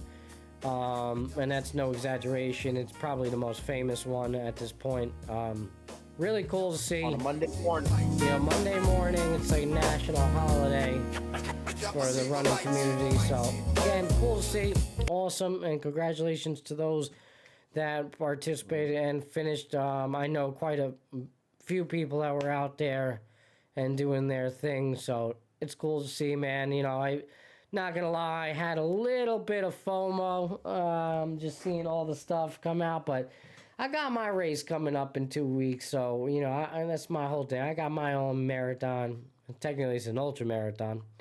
I'll be doing twice the distance those people will be doing that they did today, but not nearly as fast, that's for sure. I'm going to take my time and trek through the woods and all that and everything. But, congratulations again, everybody.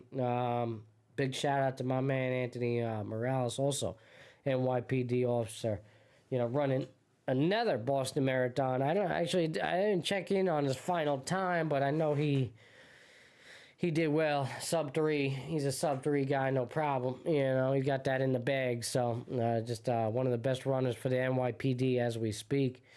Doing his thing constantly. So very cool. Seen a lot of Bronx Burners out there. Shout out to the Bronx Burners. Please accept me for the New York City Marathon. Shout out to Andrew Finnegan, who I interviewed with. Yeah, my boy out here begging, man. Come on. Yeah, it's my one last chance, man. My one last chance. He's out here getting on the knee, man. For sure, Come on, man. There's people here, man. See it. No doubt. So a lot going on in the sports world tonight. I'd be remiss to bring it up. Again, a lot going on, but. I held it off long enough, and I got to touch on it a little bit. My goddamn New York Mets What can I say, Dub? This is not when we were down in Port St. Lucie. I can say something. They stink. You know, They stink. there's no doubt Crazy. about that. I can't believe it. I just can't believe it. I really can't. I didn't think they'd be the World Series contending team that some people thought they may be. And believe me, they were projected to be one of the best. To start the year. We both put them in a playoff for sure, but I had them at a wild card. I still think it's early enough to say there's a chance that they could turn it around, but people already calling for Mendoza's head, Stearns' head. Although we know Stearns is not going to go. Well, what's the official record? It was 8-15, 7-15. I mean, they got the worst record in Major League Baseball as we speak. I think tied for the worst, unless that changed tonight with the games that preceded tonight. Mets are off tonight, so that's good. They don't. They're half a game. They're half a game on top of Kansas City, who are 7-16. Okay, so Kansas City dropped tonight. Yeah, they dropped tonight. So. There you go. So the Mets no longer hold the last, but they might as well be last. And if they'll lost tomorrow, again, they'll be right back in that place. The Orioles took care of the Royals tonight. Yeah, 7-15. And again, man, like, it's funny because the pitching outside, Senga has not been great again, and that's been a huge concern. But once Juan Soto went down, this offense just shit the bed. There was nothing left to see. There was no hope for this team. And it's scary, man. It's just scary to see because, here we are already 8.5 back, 22 games in. All the experiments with the first base position, with Polanco over at first, with Bichette at third. The rookie bench hasn't quite transpired into what we wanted to see. Obviously Soto going down doesn't help. The other injuries that we're dealing with doesn't help. You make a move like Jorge Polanco and you bring him over and you lose Polanco, that has to hit. Yeah. You have to hit with that. Because you make a move like that, you take a guy, you put him in a position he's never played, and we're going to go, okay, you know something we don't. You get paid the big money, Mr. Stearns. Yeah. Okay, and that's what I did. And then you got guys like Benigno and the Matty B's and this. I don't know why they're doing this. We try to give them grace, and that shit is terrible, bro. That Polanco move. Go ahead, Matty. Sorry.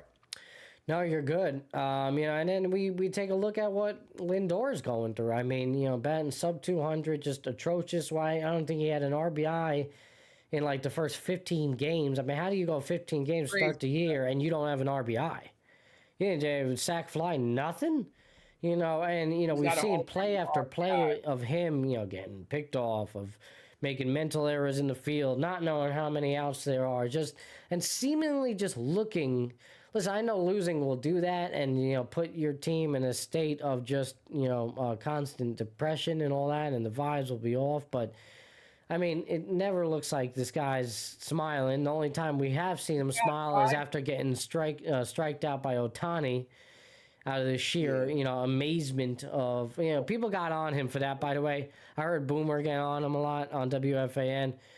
The only reason why Lindor was realistically smiling in that moment, for one, he's struggling. Two, the sheer nastiness from Ohtani, and the fact that Ohtani switched up his pitch routine to throw Lindor off. Because if you look back in that at bat, it's a long at bat, and Ohtani specifically changed up his timing to fool Lindor, and that's what caused him smiling and smirk. It's just a way to pay homage to say, "Hey, you got me." But honestly, looking at his numbers, Matt, they're pedestrian at best, and he's a notorious slow starter. But with all the noise, we definitely notice him more, and those bonehead plays that he made. But when you look at his numbers, he's batting in the leadoff spot. He's got 12 runs scored.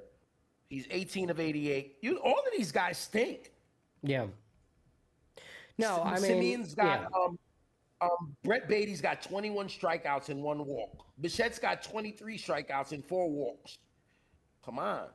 I think Vientos has been the one bright spot in offensively where like you're seeing him, surge back. And then on the pitching side of things, McLean he has truly emerged as a top tier guy. But what scares me with McLean is it just reminds me of Jacob deGrom, where this guy is so damn dominant. And yet, look at the game against the Cubs, right? He just, I think it went 7, 1 earned, you take him out.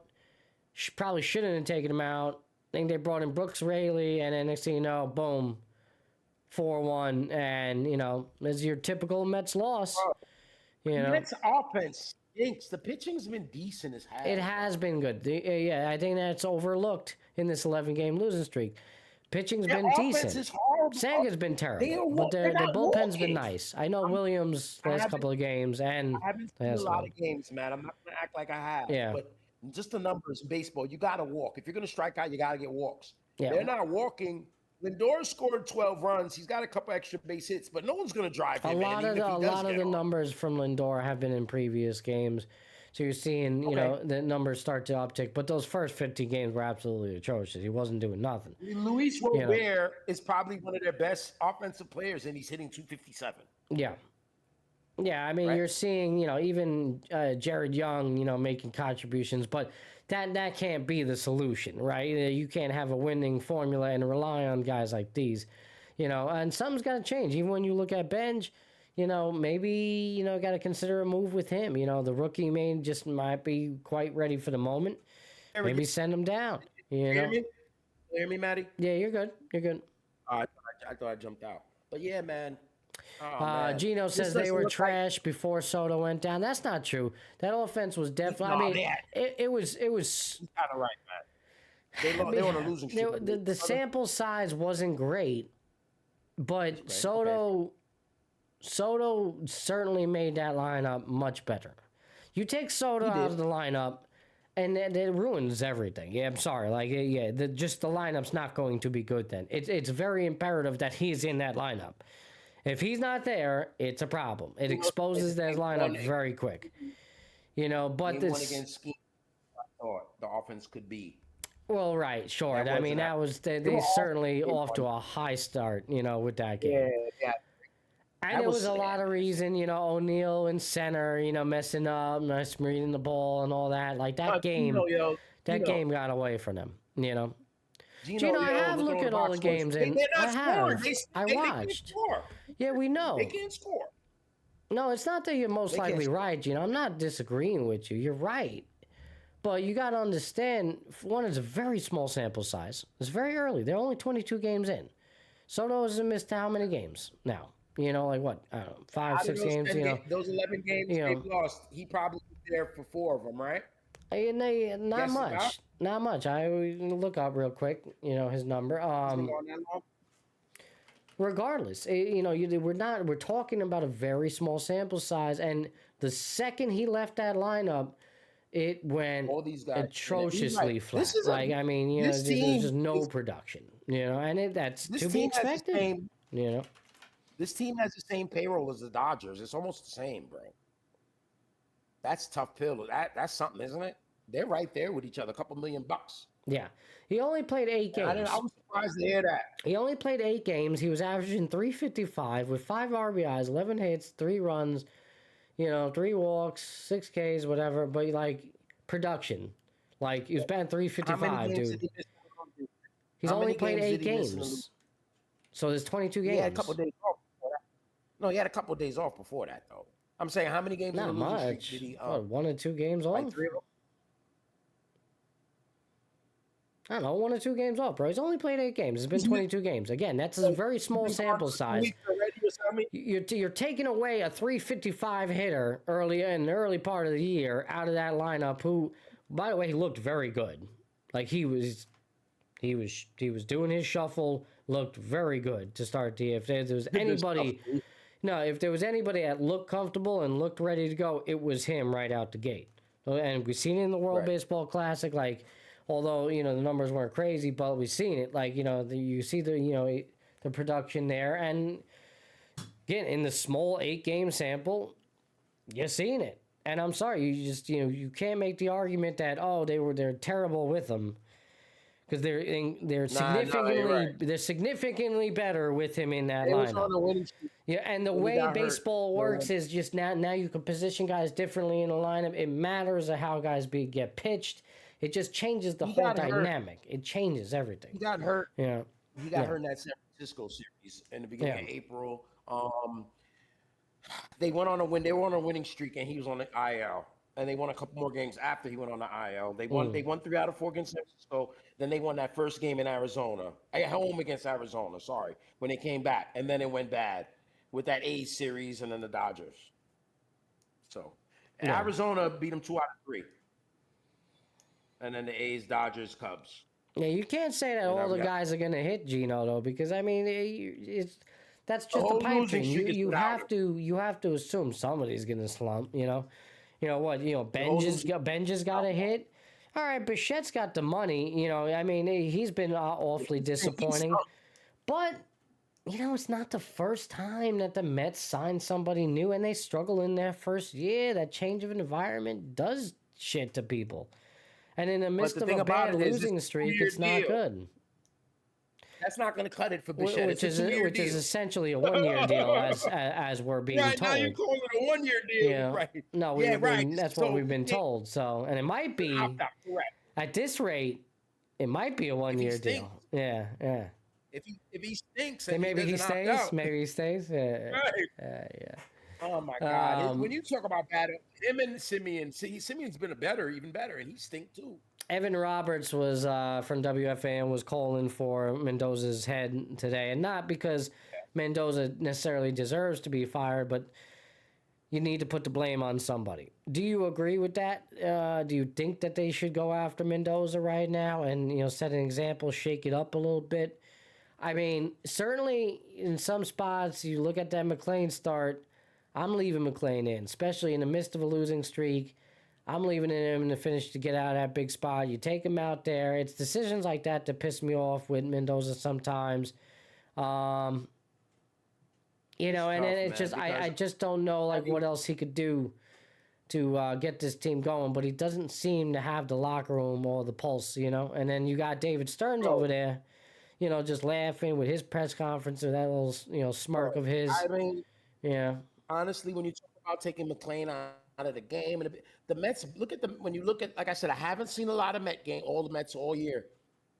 But looking at the numbers, bro, the bullpen has fucking been fantastic. I would have faith in them. Bullpen's been good overall. Yeah. Yeah. No, the bullpen's good. Him. He's got a Senga loss. wasn't atrocious. Senga's ERA is over 6. He's got to go. Right. That can't happen. Sure, Peterson also not great. Manaea big concerns for Manaea. So and you're getting performances from other places that were shaky, like Clay Holmes has been lights out. Yes, and that's probably one move that you got to give credit to Stearns for, because that's actually it's worked out for the most part. Peralta has looked good. I'm not going to get on Peralta for the last start. He's looked good overall. I know he will be reliable. When it's all said and done, the numbers are going to be, if not great, decent. Let's talk about Craig Kimbrel. Yeah, well, that's an interesting move to go to him, and it's worked out. So listen, it's a spot. These are guys that you can piece together and work together. You need better overall starting pitching. What's going on with Jonathan down in the minors? Will we see Scott again? I don't know. So there's questions about the future with that, but certainly when it comes down to it, they gotta just start hitting. And they got a big series. The 11-11 Twins are coming in. Yeah, the Twins remedy for a lot of times for a lot of people. Hopefully the Mets will use them as medication. And then after that, they got the Nationals. There's a potential to get right here. In the next couple of games. And the Nationals are 3 under 500. They're not not world beaters. Push over.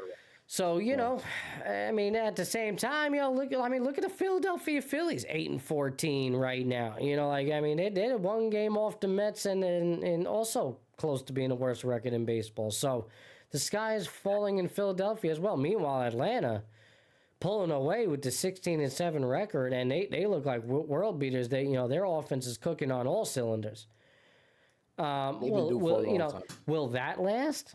I don't know. Not necessarily. It's too early to really start pushing that panic button. It looks bad for the Mets because of the 11-game losing streak.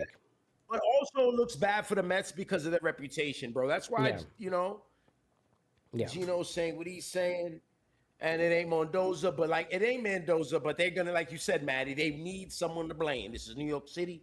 They have to bring someone out to the state, to set a blaze. Gino, you still harping on the fact that Soto was there, the 3 runs in 3 games. Yeah, shit happens, man. Teams slump. He is one guy. And they're clearly slumping. Like something's going on. I don't know what's going on. I don't have the answer for you. But you can't base it on overall. It's 22 games. As much money as the payroll, that lineup, offensively, it leaves a lot to be desired. I didn't know they had the payroll as the Dodgers almost. There's for sure. They have. Crazy. Yeah. I know they have the big $70 million player that helps it a lot, but regardless, man, they gotta score, man, because you gotta score runs. Yeah, and it doesn't help the fact that we're seeing Nimmo have success, and you start to think, oh man, guys like that. Interestingly enough, Diaz going on the injured list. You hear about that? He's gonna be gone for 3 months. Yeah, Edwin Diaz gone. Yeah, you know what? They'll be. The thing about them is they can handle. Well, they can handle an injury. Dodgers can definitely handle that for sure. They're like, that's all right. It's whatever emoji. Well, they won a World Series without a closer, so I think they'll be fine for without Diaz for another 3 months. But yeah, that's unfortunate news for Diaz, but I'm sure they'll be okay. He'll get right for the postseason, right in time, and all that, and then make their run. They just look unstoppable. That team is not fair. That is such a designed regular season team where they are geared up for the playoffs. It is scary. I don't know, who's going to really stop them, but we'll see. The Mets, on the other hand, I mean, listen, it doesn't get much worse than this. It doesn't help that you have an owner get vocal online and talk about it, and he's been a little quiet the last couple of games, but, he's getting on the fans for stealing free tickets, not showing up to the games, and he's, throwing out, he needs to sit down, he's throwing out false hope that things are going to get better, and then they don't. They just seemingly get worse. Stearns. He needs to sit down, bro. Yeah. And not, he's so in tune with the fans. He wants to communicate with the fans. I think he needs to chill because he finds himself arguing. He's getting rage baited, and he just needs to chill with the social media presence. Sit down for a little while, bro. I mean, because to each his own. He can do whatever the hell he wants. He can, bro. But it's New York, bro. Yeah. And I don't think he can handle it. He's gonna answer, and if he starts trolling the fans, it's not a good look either. Yeah, I mean, we've seen him do that a couple of times, right? So, but he's been through the ups and the downs. It's not a good look right now. It's especially when you got everything in his real estate ventures going on with the whole casino and everything like that it is being built around Citi Field. Excuse me, I'm getting tired. Yeah, it shows that it shows that he's a little out of touch. You know what I'm saying? And that's a problem. You can't piss on the Met fan while we're already down. So it's a tough look overall. I don't know. This has the potential to be one of the worst teams in history, or it has the potential for them to just get right and potentially make a playoff run. It's I have weird. A lot of optimism for them, bro. Because they still have good talent. I just don't think they're. The problem is they have good talent. I just don't know if it meshes well. And when you shake up the culture like Stearns did, you run the risk of derailing the culture. So what are we gonna do? What are we starting a new 5-year plan? Unfortunately, if this falls like it does, yes. This is the beginning of it because you got rid of those guys. Well, it's not though, because hopefully this is the beginning of something successful. Like the 6th year he's here anyway. I think it's like year 6 anyway. But. Yeah, no, for sure. But like If this it's is not, this it's is definitely year now the 5. official of changing of the culture for the first time since he's taken the reign. Right, so it's essentially the second time he changed the culture. I was arguing with Gino, trying to defend Stearns with Polanco in the offseason and bringing in a guy. That's why I feel his frustrations, because I was arguing with him about it. And bringing in a guy who doesn't play the position, good major league hitter, good major league player, but just deciding that you're going to use him to play first, that means you know something. I don't know, man. It seems like a guy who's smarter, who's not as smart as he think he is, rather. Or is so smart he's trying to doesn't do too much. Sure. The Polanco thing is just, to me, is like a microcosm of the debacle of what's happening. I could get behind that. Again, I still think it has the potential to work out. They could fire off 6 straight wins and then changes the narrative. So they have to. They're 8 games under 500 or whatever they are.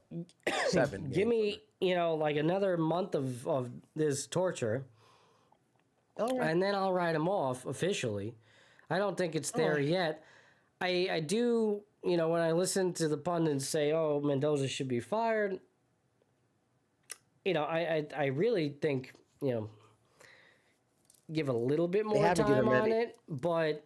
If they're a month and a half in, 2 months in, and they're 10 games under 500 and all that, and it seemingly looks like the season's lost, then you might have to shake it up a little bit. I don't, it's not really going to do anything. It's not going to lead to a success. In Carlos Mendoza's behalf, he didn't construct that ball club. No, he did not. Yeah. So it's not his fault. He's just working with what he's got. Again. And he'll be the whipping boy. I don't think what they have is bad. I think there's talent on this team. Obviously, getting healthy is important here. But I think there's talent on this team, and I think I don't think it'll be all this bad all year long. But we could be looking at a 74-win team all of a sudden, and potentially like last place. I mean that sucks, when in reality we were hoping for like an 89-win team that, found a way to get in the wild card. I mean, this is tough. It's a tough spot. You hate to see it. You don't know where. And it's just, for me as a Met fan, it just makes you feel like this team is just cursed. It truly is. I mean, how could it get this bad? I think that's knows that. I think that's she knows that. Like only the Mets, bro, could start the way they did, the optimism so high, and then lose 11 straight, and it's like it all just falls apart. I mean, and then the most fitting thing to touch on that losing streak, the 11th loss, is here's a game they're winning against the Cubs, up 1-0. Devin Williams comes in, and who comes to the rescue for the Cubs? How fitting, how goddamn poetic. Michael Conforto with the RBI double to tie the game. And it's like, of course that is going to happen, It's probably every outfielder on the roster right now. Oh, for sure, yeah. So he's on IL. Anyone on the active roster, Conforto probably better than him. Yeah, I guess so. I mean, overall, probably not, but in that spot he was. In that day he was. In that moment he was. Conforto's been an afterthought to this league for a couple of years now. So it's just so poetic that sure, why not? Let Michael Conforto come up and just tee off on one of our best players and steal the game again, from the Mets, and it leads to a Cubs sweep of the New York Mets. Devastating. They lose that game in 10. They fail to score. They have first and third in the top of the 10th. Fail to score. Of course they do. Mets coded as well. And then, was it sack fly, whatever, they ruled it. in the bottom half of the 10th. Freaking Pete Crow Armstrong, another former Met, by the way, gets the third with no out and scores on the fly ball. So, You know that Conforto 138 games for the Dodgers last year, and he has a championship. Did you know that? yeah, I didn't. Wow. Yeah. He snuck that one in. I knew he was on. He did it. I got it. When you said he's an afterthought, I was like, where would he go? He went to San Francisco. Yeah. And he was on the Dodgers. He played a lot of games for them. He didn't hit much. He hit 200. Wow. They could just put a guy in the outfield who stinks. I mean, it's going to get to that point, man, towards September, if that's the case, The Mets can't take injuries like these guys can. Yeah. No. Because you just said he was he was, because he hit 200. The Mets were never geared to last or to do well if injury hit them. Now, I knew that going in. They didn't have the depth. So, and that was scary. That was a scary reality. And then you lose your guy. You lose Soto right off the bat. And it demoralized everything. I'm sorry. It was already starting to feel a bit demoralized with him there. Because you feel it. I'm sorry. If you're around this team, you watch this team, man, that whole dynamic with Lindor and Soto, it's just, you feel there's tension. There's something not right. And then you got a mix of characters. You got a mix of characters that, they're trying to, learn one another, and they're trying to gel. It's a different locker room. Pete's gone, Nimmo's gone, Diaz gone, McNeil's gone, all these guys gone. Does the city and the organization the city and the fan base have the patience for them to learn each other? No, are we okay? Never. We never have the patience for that. You have to be mediocre at best, for us to tolerate that type of behavior. Not the athletics over here. It's not the athletics where they got time. Listen, man. Oh man. Honestly, I'm really worried about this current version of the Mets. I really think they're gonna be punting the season, man, by like the beginning of June, man. I don't like it, man. I think some people are gonna get blamed. I think heads are gonna roll. I don't know if Lindor can. It's gonna Lindor. It starts with him, bro. You need his energy in the right place. You need that to win. When Lindor, remember how good when the Mets, when they were coming up 2 years ago, they lost the NLCS to the Dodgers. Yeah. In 2025 season. Oh, sorry, 2024 season. Sorry. Lindor was electric, man. He carried his energy. He was a hero at that point. He's a hero, the Met hero. He was loved. What happened that fast? Culture, man. Something, whether it was the feud between, McNeil, that seems to be the rumor itself. But, yeah, something changed. Wasn't there yet. So, I mean, it could have been, personal again, Lindor also had, 2 children in that time, That changes you forget that these are humans, things are going on off the field. His wife is very involved with politics and all that and doing her own thing. You just never know, man. Yeah. Is 2024 peak Francisco Lindor? If that's the case. Yeah, probably. It might, because we were going crazy for him, giving him mad props. I think it's safe to say that he was peak Francisco right there. I think, he has the potential to get close to that. But, yeah, I mean, he's up there in age. What happened? He expected him to be, hovering around that kind of a player now. What is he, 31, 32 now? Again, he could totally turn this around, bro. It's so early. He could just, click it in. I know it's unlikely. I know, the energy comes from the same thing I was talking with cousin Gino. Yeah. The reputation, historically, it's hard to ignore. You brought the word curse up earlier. You said the word. Yeah, I'm just saying, overall with the Mets, this is very just typical, Met shit. It just is. Yeah. Gino's Vientos and Beatty suck, by the way. we need to keep those two like they were blue chippers. I disagree. I still think Vientos can show you. I think Vientos is looking good, actually. I see that swing coming back. You have to read that comment, Maddie. Well, which one? That. Let's make me wish. Oh my God. Hold on. I seen that. It did scroll back a little bit. Yeah, go read that one, Maddie. You go have the honors.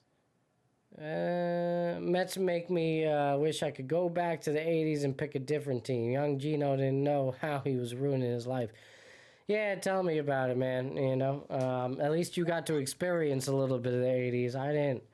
So all I know is just pain. It's never been a win for me. So he rips Vientos and Beatty. I blame, Gino's on fire. Yeah, I mentioned that already. I think Vientos actually, especially how poor this offense is. Watch Vientos actually have a good year. He'll be a bright spot. He'll be a bright spot in a bad lineup. Yeah. Yeah, he's 5 home runs for a 77-win team. I could see it. Then they'll go to the White Sox or something. For sure, and then hit 34 and have a hell of a year. Like that. Crown try. Yeah, like crazy shit, right? Like that would be even more Mets coded. That would fit right in. I don't know, man. I just don't know. I don't have the answers anymore. I just know the sky's falling a bit. 11 games doesn't help. Could they change it? I'll be there against the Nationals on, I think it's the 28th. So I'll be there. My first game of the year, the Mets outside of spring training. Well, not the first. Be seeing Trevor Bauer.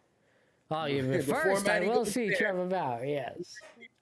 Before the fit. Shout out. Tomorrow night, ladies and gentlemen. You better believe it. Long Island Ducks. I'll be in the building to see Trevor Bauer pitch. Can't wait. Never been to the Ducks facility. So I'm excited about that. That's going to be cool. And I go there with the intent to talk to some patrons. We'll see. We'll see how it is. We'll see if, the ballpark don't hold a lot of people. It's not like Port St. Lucie. So we'll see. We'll see if I could, get anybody. And, matter of fact, I got to get myself a sign. Maddie, you kidding me? Yeah. Maddie, you're going to get me. Maddie, are you kidding me? No question. If anybody's willing to stop, it'll be awesome. So, yeah, right. I kind of I have this dream of Trevor Bauer hearing about it and coming out and talk to me too. So we'll see. I'll try to make that happen. I'm gonna try to find this guy because this guy's crazy, bro. Yo, bro, it's fucking midnight. Jesus. Yeah, you didn't know. Yeah, I'm not doing the mental. I'm not doing mental Mondays. Happy Mental Health Monday, everybody. But I'm not. I'm sorry. We all sports tonight. It's all love. Yeah. Yeah, coming up on 2 hours here. Been a good show. Big Knicks reaction show. Obviously, Knicks losing game 2 tonight. Big discussion. They blew it, really. Led 13 in the third. And Atlanta, even though at 8 points with, what was it, minute something to go? About less than 2 minutes to go. Terrible loss. No way to, to put it, but the Knicks blew this one. You can argue whether or not they should have called the timeout in the end to get the offense set. I think you and I are steadfast saying that I don't think it would have mattered. Yeah, we got to stand together on that, Maddie, because they killed the Knicks fans ain't with it. No, Knicks fans ain't with it. I like it. I'm more on Mikhail's got to make that shot. Sorry. What do we pay you for? I pay you for that moment right there, and you kind of fell short on it. Can't make any trades to get any superstars because we traded all our resources for you. Yeah, and we've seen you hit that shot. Right. That's what you do. You got to do that. I don't. As well. Calling a timeout doesn't necessarily guarantee you a good set, and if maybe you don't get a good look at all, and you throw up a prayer shot. If you remember. He made the buzzer beater at the end of the second quarter to put him up 7 at the half. You remember? Yeah. The little baseline move, and it was about 13 feet away. Same type of thing, just confidence. He knew it. He got the rock from Brunson, and he makes the little leaner. It was a little jump shot. It was about 13 feet away. It wasn't as clean a jump shot, but he makes the shot. They go to the break. Real soft spot. It hit the rim a couple times. It falls. They go up 7. Or was that at the end of the third? Ah, shit. I forget. But he makes one at the buzzer. He's made these shots, man. He's made these shots before, bro. Yeah. You know, he's made that shot in Portland last year. I don't know, man. He was confident, and I'm glad he was confident. You couldn't decide. You couldn't get too calculating with who you decide to pass the ball to if you're Josh Hart on that rebound. Like Will's like, get it to Brunson, and I love Will, but I mean, Bridges was the right pass. Like you said, they cut Brunson off. Him being on the court as the decoy is good enough because it gets you the shot. Minnesota just like took said, the lead over Denver in the third. Yeah. On the road. There you go. There you Yep. go. 75-73. Still a lot of time to go now, and only 6:20 in the third. On Peacock. On the cock. Yeah. Denver 7.5 point favorites. Oh, yeah, Matty B. Whoop. All right. Yeah. The Blue Jays, they're playing there at the Angels. That's the last game on in the MLB in the 9th. We got to get on the NHL shit. We will. Yeah, NHL playoffs going on too, for sure. I've been trying to get an NHL speaker on the show. Still more to be updated about that potentially next weekend. We will see. Yeah. Connor McDavid's been quiet, and they're down 3-2 in the third period against the Ducks. There's he guy. Yeah.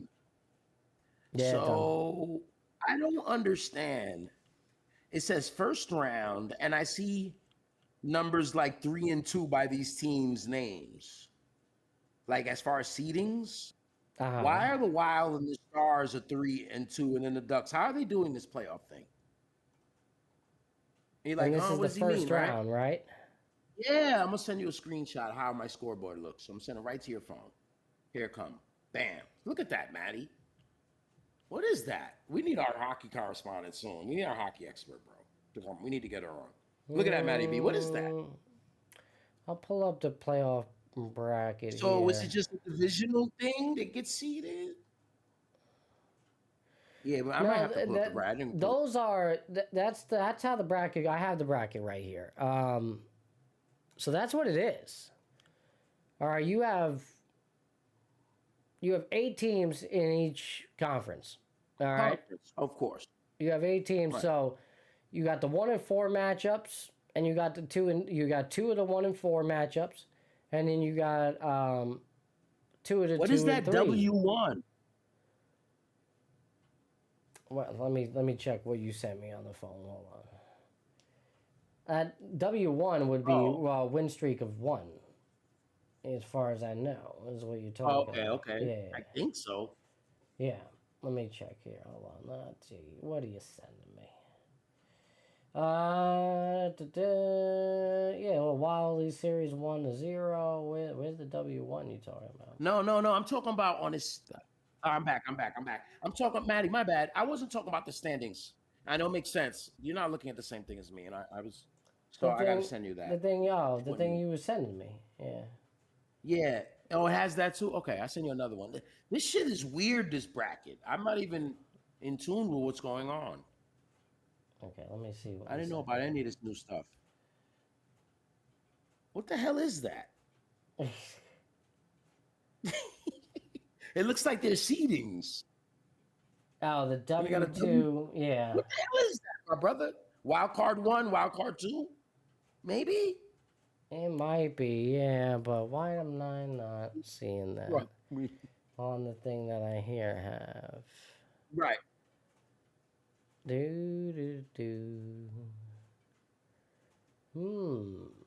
don't know. That's weird. Ignorant. We are so ignorant right now. I mean, that's okay, because that's kind of weird. I don't, it doesn't show that on ESPN, so it's not really significant. Okay. What are you using? What app are you using with that? Yahoo Sports. Oh, it's Yahoo Sports. Big Yahoo. See, that's weird. Yeah. So the why standings, is that? The bracket. That's the bracket I sent you. The W2. I know.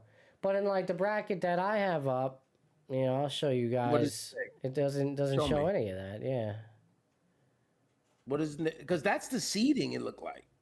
Oh, let me take down our video. So this is the bracket right here in the West. See, Avalanche Kings 1-4. So I don't know where they, Yahoo's, what it means, what they're indicating with that. Was it 2W or W2? Right. Wow. W1, W2. What are you doing? Taxes over here? What's going on? That's what it says, bro. That might be what it is. Yeah, let me check. Hold on. They don't do it like look at the Avalanche and Golden Knights. They both have 1 seeds on them in the West. I understand that there's 2 divisions per conference. The Metropolitan Division There's 2 is 4 wild card divisions. teams. 2 wild card teams per conference qualified for the playoffs. 4 total. That's why. And there's 2 divisions per conference. 4 divisions. Huge by having divisions. the best records outside the top 3 finishers in each division. Yeah. Okay, and then the 4th team in the division is a wild card. Yes. No, actually. Oh, I get it. The 4th and the top 3 teams in the division are automatic bids. Yes. And then there's 2 more spots that can come from anywhere in the conference. It looks like 3 more spots. 8, right? 3 and 3, 6. Again, it's 6 in the It's 8 total. Yeah, 8 total in the conference. Yeah. 3 in each division get automatic bids. Yeah. And then there's 2 spots left that the last 2 remaining best records get, regardless of division. Mm-hmm. In this case, in the Atlantic Division, because there's 2 divisions in the East, the Atlantic and the Metropolitan, right? Mm-hmm. In the Atlantic Division, they got 5 teams. Boston and Ottawa were 4 and 5. In the Metropolitan Division, where the Rangers, Islanders, and Devils are, 3 teams made the playoffs. So maybe that's what that W1 and 2 is. You got it right here. You see the Eastern Conference. You got the Sabres. Yes. Oh, there it goes. Boston and Ottawa. Yes. Yeah. Right. When did they? Okay. Those are the 1-2. Yeah. They changed the format a couple of years back, as far as I remember. We're gonna need some help. But LA With the LA was that wild card too. Yeah, see, so there you go. That's what they mean by that. LA is that wild card too. I see you on the screen. Utah Mammoth, they won. Utah, man, what an environment it is in Utah, man. I tell you. That is crazy, bro. That's so like Utah Mammoth. They just got in the league, much like the Vegas Golden Knights a couple years ago, and have taken the league by storm. Yeah. Yeah, and I like the culture too. It's a fun culture there too. They're based in Salt Lake Same City. thing with Buffalo, man. Buffalo really celebrating a really good team, man. The vibes are just immaculate. I don't know if you caught any of that. Yeah. With the Sabres making the playoffs this year, that makes the New York Jets the longest team in the major North American fours not to make the playoffs. They have the longest playoff drought because of the Buffalo Sabres. I just had to let that be known. The Mets aren't the only shitty team in New York. Oh, man. Speaking of the Jets, we're going to get them. I don't know how much more I got in me, but... You want me to go? I mean, it is shit. The NFL draft coming up, I'll go... we know Mendoza's number 1 of the Raiders. He's pretty much got the playbook. They gave it to him already, Maddie. He's going to go number 1. The Jets are in the 2 hole. Our Jets, our beloved Jets, they have a choice between defensive players that they would like to draft. There's a kid named Bailey from Texas Tech. He's a dark horse that everyone's talking about. But whoever they're supposed to get is a pass rusher between these 2 Ohio State kids we spoke.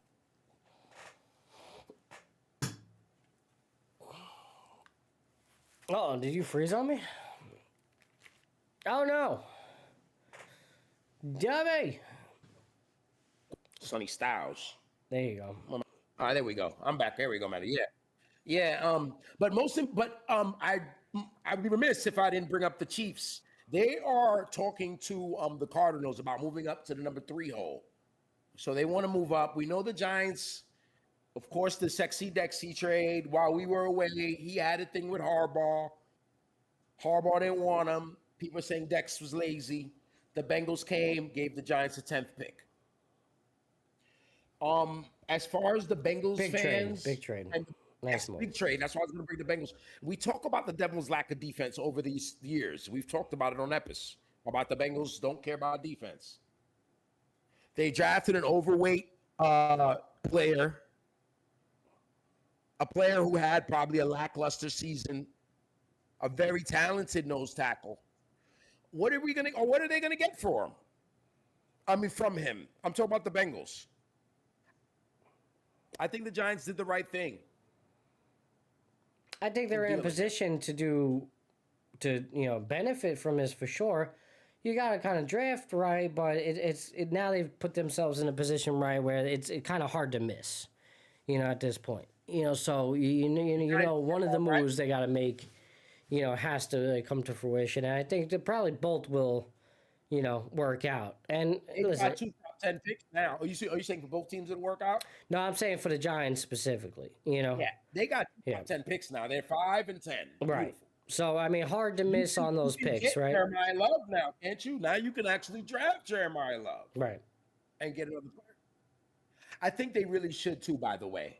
I know a lot of Giant fans love Cam Scatterboo, but this league is a running back by committee league, and then Cam is coming off that brutal injury. I think if you're going to acquire a player like Jeremiah Love, you put him with Malik Neighbors, who you know how talented he is. I agree. And you put him with a blue chip quarterback like Jackson Dart. Now you have Aikman, Emmett, and Irvin. You have, I'm not saying those guys, but you have that trifecta. I agree. That'd be pretty damn solid. Yeah. No doubt about it. And then you get the defensive player. You want to replace Sexy Dexy.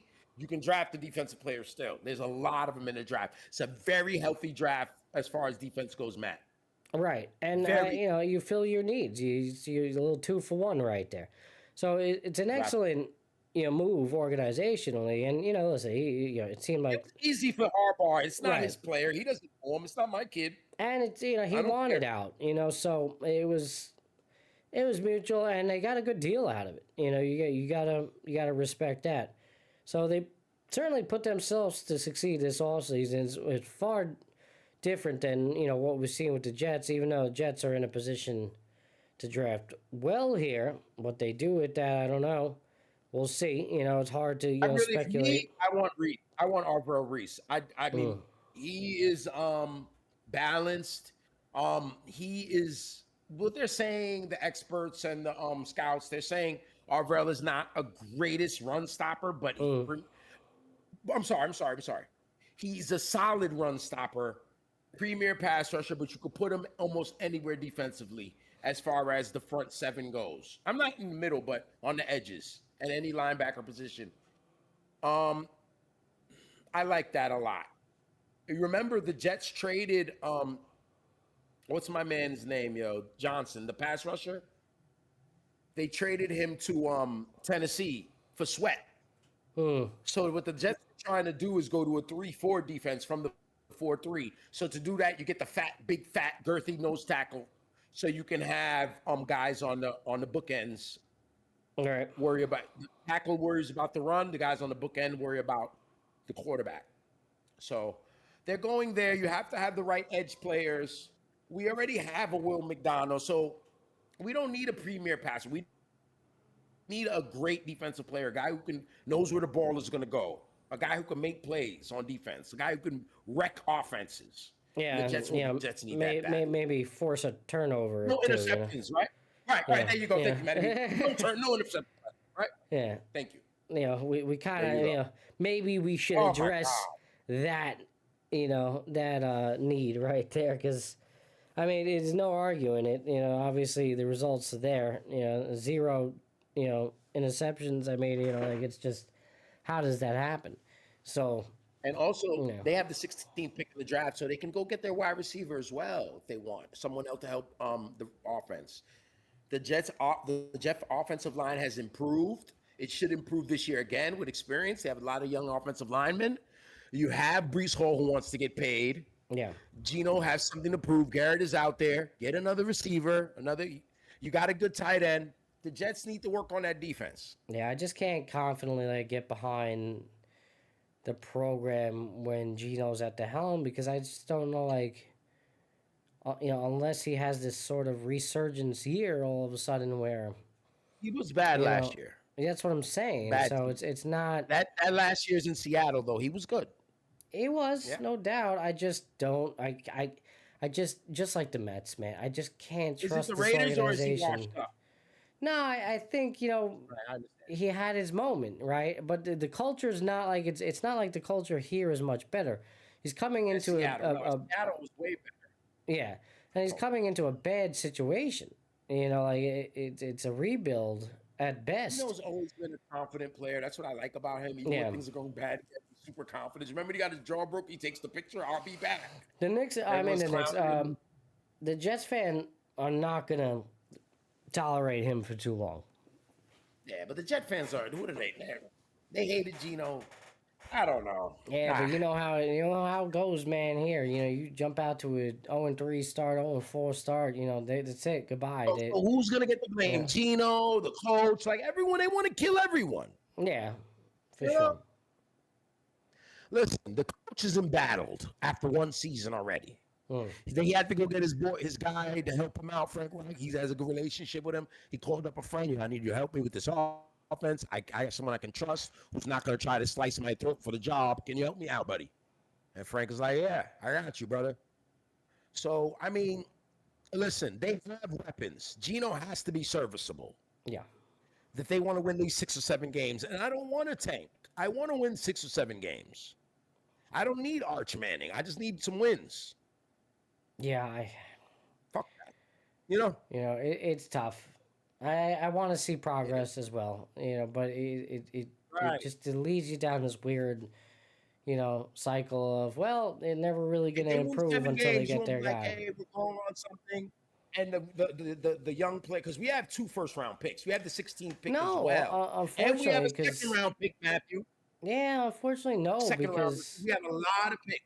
Yeah, but if you don't have a quarterback, you don't have a quarterback, dude. And it's a quarterback-driven league. We're not going to the Super Bowl next year. If he's serviceable, that means top 18, top 16. He's not the worst, the bottom 5. If he's the 17th best quarterback, 16th best quarterback in the league next year, you're taking it, right? I guess so. But what does it mean? You guess so. If Gino's the 5th, yeah. We're winning, bro. We're building. Yeah, to what exactly? Yeah, that's. What do you mean, bro? What do you want next year? You want to go get the new quarterback? You want to draft the new shiny quarterback? You want to go 2-15? I don't know. I'm not in a position to say. I don't know what this team needs because seemingly everything they do, whether they go after the quarterback or they don't, they do draft defensive players. They try to raise them and groom them, and that doesn't seemingly work out. We get rid of you know what I said? You sound like Gino talking about the Mets right now when you talk about the Jets. Nah, but it's true though. You know that? I mean, this is what they do. Ironic. This is what they do. I feel that. So I've lost my faith in it. Program. How the hell do you Maddie, you just were optimistic about the Mets. The Mets! Yeah, lost 11 in a row. Yeah, I definitely have more faith in the Mets than the Jets. Why? Why not? Seriously. I'm not even trying to be tongue-in-cheek. Tell me the difference for you. Because, for one, just to say, because football is really predicated on the quarterback, right? As good as a team is, unless you're stacked on both sides of the ball, and you have a serviceable quarterback, not a great quarterback. We've seen that before, right? If you have a serviceable quarterback with a very stacked team, you can go far. I don't know if it's necessarily good enough to win a Super Bowl, but you can go far. Right. To me, what's the value in being mediocre, 7 and 8? And listen, I know we're not winning a Super Bowl, that's a fact, and you want to see them improve.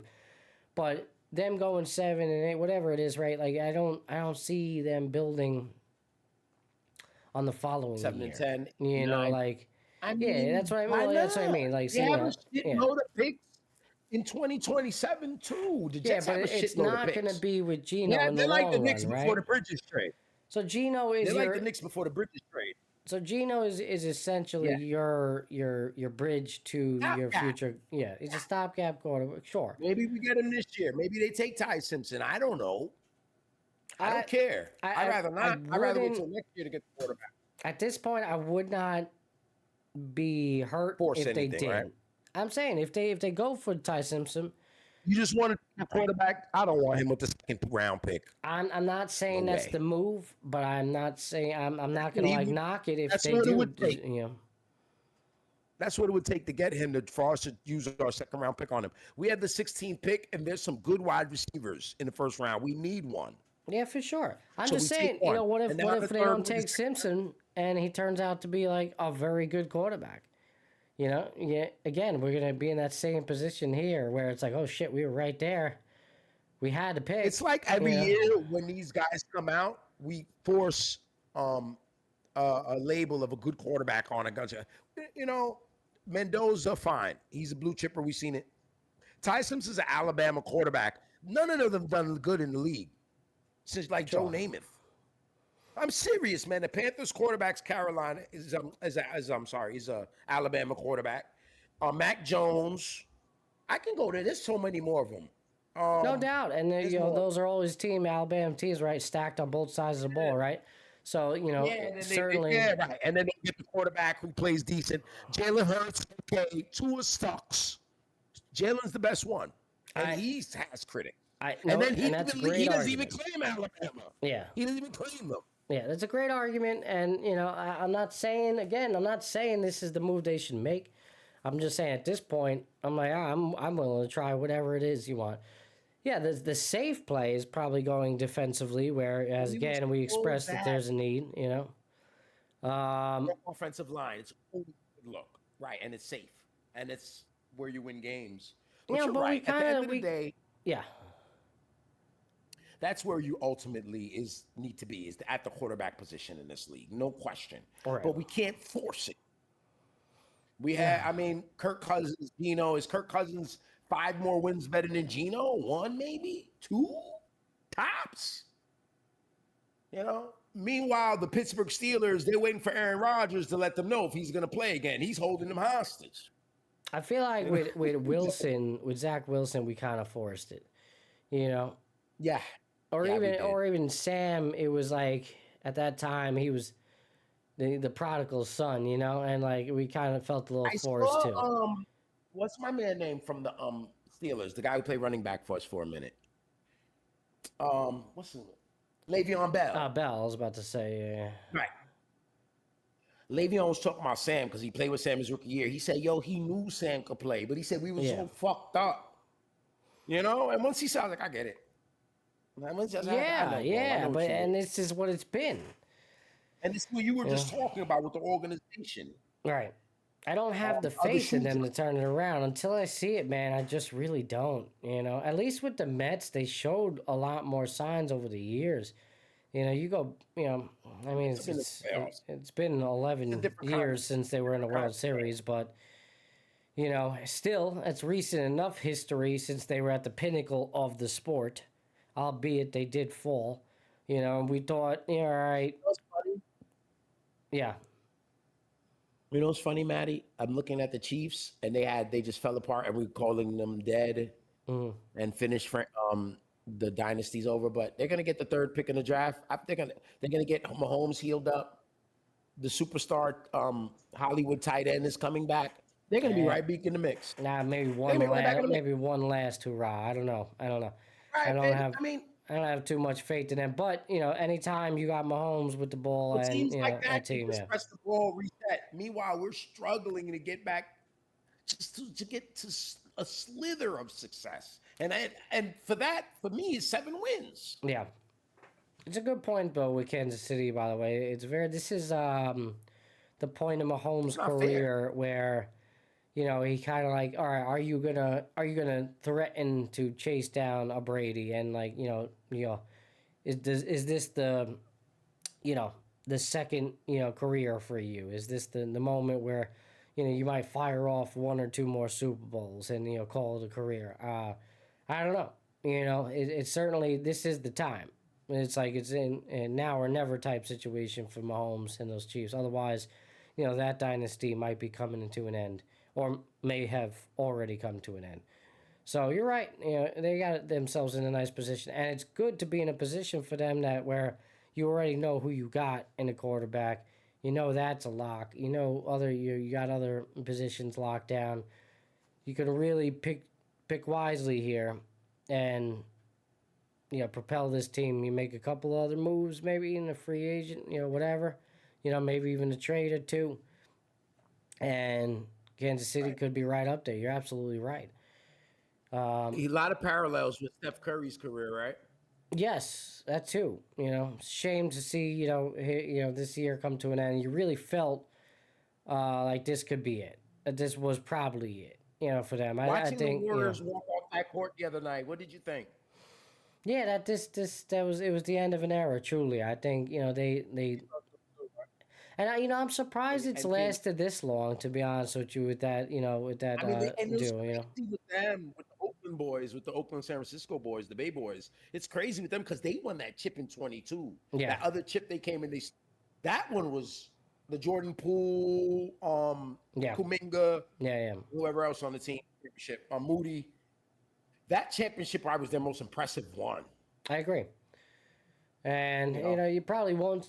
Probably not going to see, especially with the state of the NBA now in the West. It's just unlikely, that we see any big move. I'll still say this: there's still a destination I want to go to as long as Curry's there.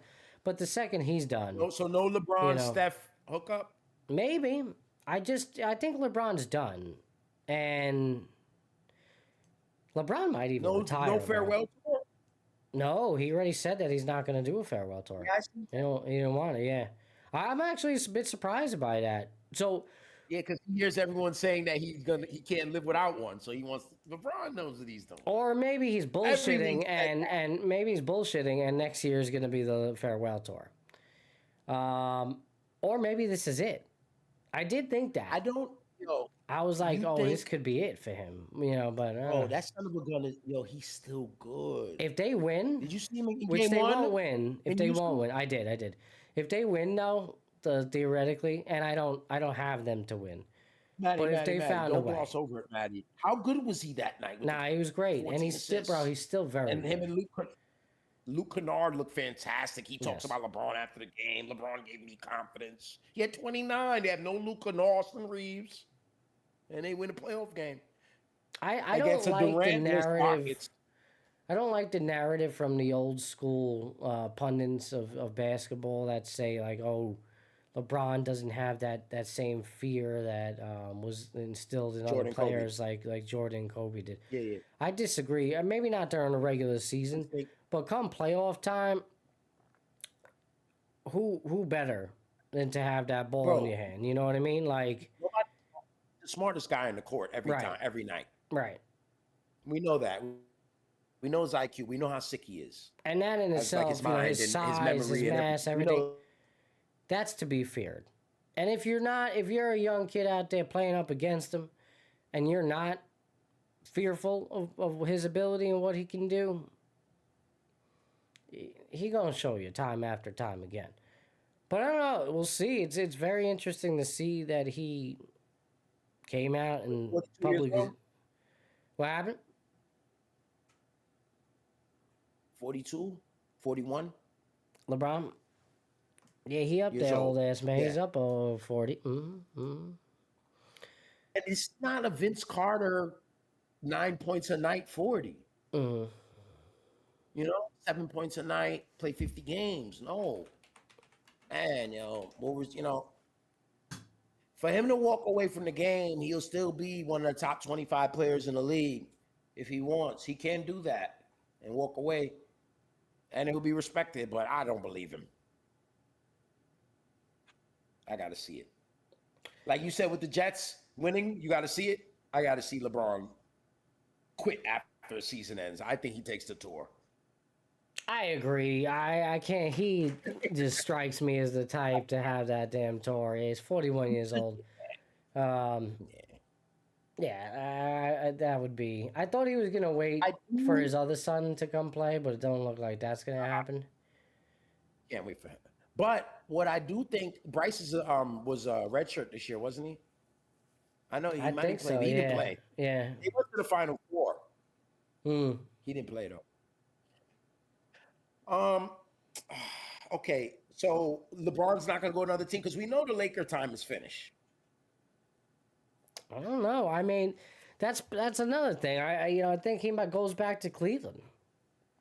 So some people say, he wants to keep us guessing. He loves it. He loves the attention still. I could totally see him, going full circle and go back to Cleveland just to retire. It's his home. It would be poetic, honestly. Yeah, for sure. It would. I think, and it might be, you call it cheesy, whatever, but they're damn good. But it can't be on his terms. It's gonna be on their because they don't need him. It will be on their terms. They don't need him. If they make it to an Eastern Conference Finals this year and they lose, and LeBron says, "Hey, one last ride," you don't think they're gonna put all their chips in and and do whatever it is they need to do to get him over there? And I get, listen, the way the league works with the ratings and all that. If they feel like they need to make this move, to really boost that whole narrative of a farewell tour, and this is it, LeBron back in Cleveland. I mean, the press that shit gonna get. And if he could pair up with Mitchell and Harden somewhere, and basically one last hurrah for Harden too, in that sense. Like, this is it, Maybe they could find somebody else to tag along, not top tier player, but I mean, not like they don't got guys. The Cleveland, damn good team. But obviously they're gonna have to give up some pieces in order to acquire him. I mean, he would be a free agent, I believe. LeBron. Well, I'm saying is he a free agent after? He's gonna be available. I think he's. Remember, He's got the opt out. He's got the opt out after this one. No, I think so, brother. I'm pretty sure. Let me look at Spot Rack and make sure. I got it right here. Maybe you get me to it. LeBron James. LeBron. Yeah, he got a 20, 25, 26 player option with a base salary 52. Yeah. So you can opt out. Okay. Yeah. Player option. Okay. Even better. He has control, but I don't know. I think LeBron how much is he willing to sacrifice, or does he want to keep total control like he's had his whole career? But what is he sacrificing, bro? If he knows this is it, and he has the chance to go back to Cleveland, where he's comfortable, where he call home, where he won championships, and partner up with this team, get out of the West, which is probably a win for him. I know the East is still good, but if I cannot go up against OKC, because OKC getting better, by the way. They're going to draft well again, which is insane.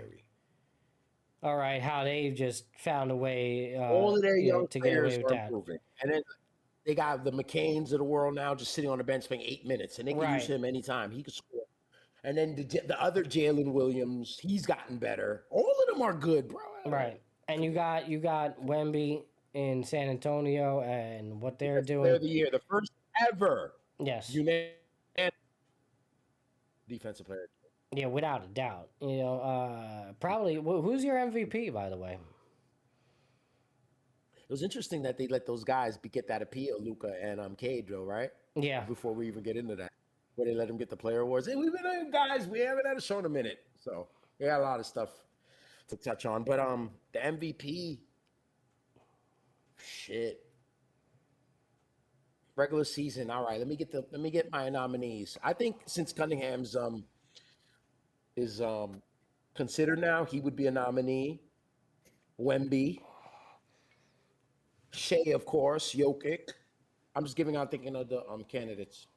I know there's finalists. I haven't seen them. Yeah, I'm going with Jokic. I think he's the MVP. He's averaging a triple-double. It's insane. Yeah, Um, that's insane. Yeah, and and you want to be honest with it.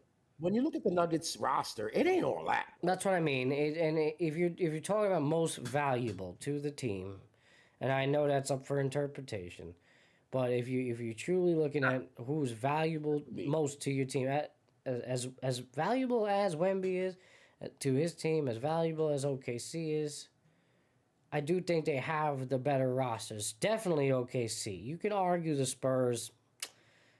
Maybe I still think they have a slight edge over the rest. You know, MVP gets that, but he can't be MVP again. No way. Jokic, you talking about? Shot. Or Shai. Shai? He can't. I mean, he could be. He could be voter fatigue. Could be voter fatigue in that sense. Have a better year he's not having a better year this year than he had last year. Well, right, and on top of that, you know, he just he's a lot of time is sitting. So, sure, but overall, their team is just much better. To where, like, even if he did miss some time, this team would still be very good, and probably one of the top tier teams in the conference. That's what people need to understand. Even in Shai's absence, because you know, he comes over here, he's passing me this. My cousin passes me, he enables me, and I don't got nowhere to go tomorrow. I'm gonna have a sip. There you go. Enjoy yourself. Oh, yeah. Salute. Yeah. I wish I had Salud. one. I got my coffee. Rest in peace to Ken, Ken. Indeed. Go ahead, though, Matt. As I got my coffee over here. God bless you, Brother Matty. Once again, we're here at number 68. Blessings. Yeah, man. Yeah, tough news today. We started off with the opening monologue. Good friend of ours, guest on the show, Kenneth Singletary, retired NYPD officer, passed away, as far as I know, at the age of 49. Said lost his battle to cancer. Got to know him in over the years, honestly. You know, before he came on the show, I had met him years ago when I first started at the job, and we got to know each other. You know, he would come in, you know, frequently, and he would always, you know, unlike most people I deal with, you know, he would always stay and talk and chat for a little bit, and you know, just a great overall dude. You know, forever grateful. Like you, bro. Yeah, apparently. Forever grateful. Like that. You know, for him coming on the show and giving us, you know, his time. And he was mad. He was so happy to come on the show. Like, we were doing him a favor. I like, you son of a gun. You helping us out, motherfucker. Like, yeah, you got like, yeah, for sure. But he's a great person, larger than life personality. Definitely go check it out. What did we say? Episode 32 it was? That was episode 32, yeah. Check it out. It's on the YouTube page. Yeah, episode 32. We also have a 15-minute video, little short synopsis of just, you know, what we talked about in that episode. Great stuff from Ken. May you rest in peace. And, do I have his picture one more time. Let me just show the people there. There's the handsome fellow. In memory, Kenneth Singletary. Actually, you know what? Let's let there be a moment of silence in his memory.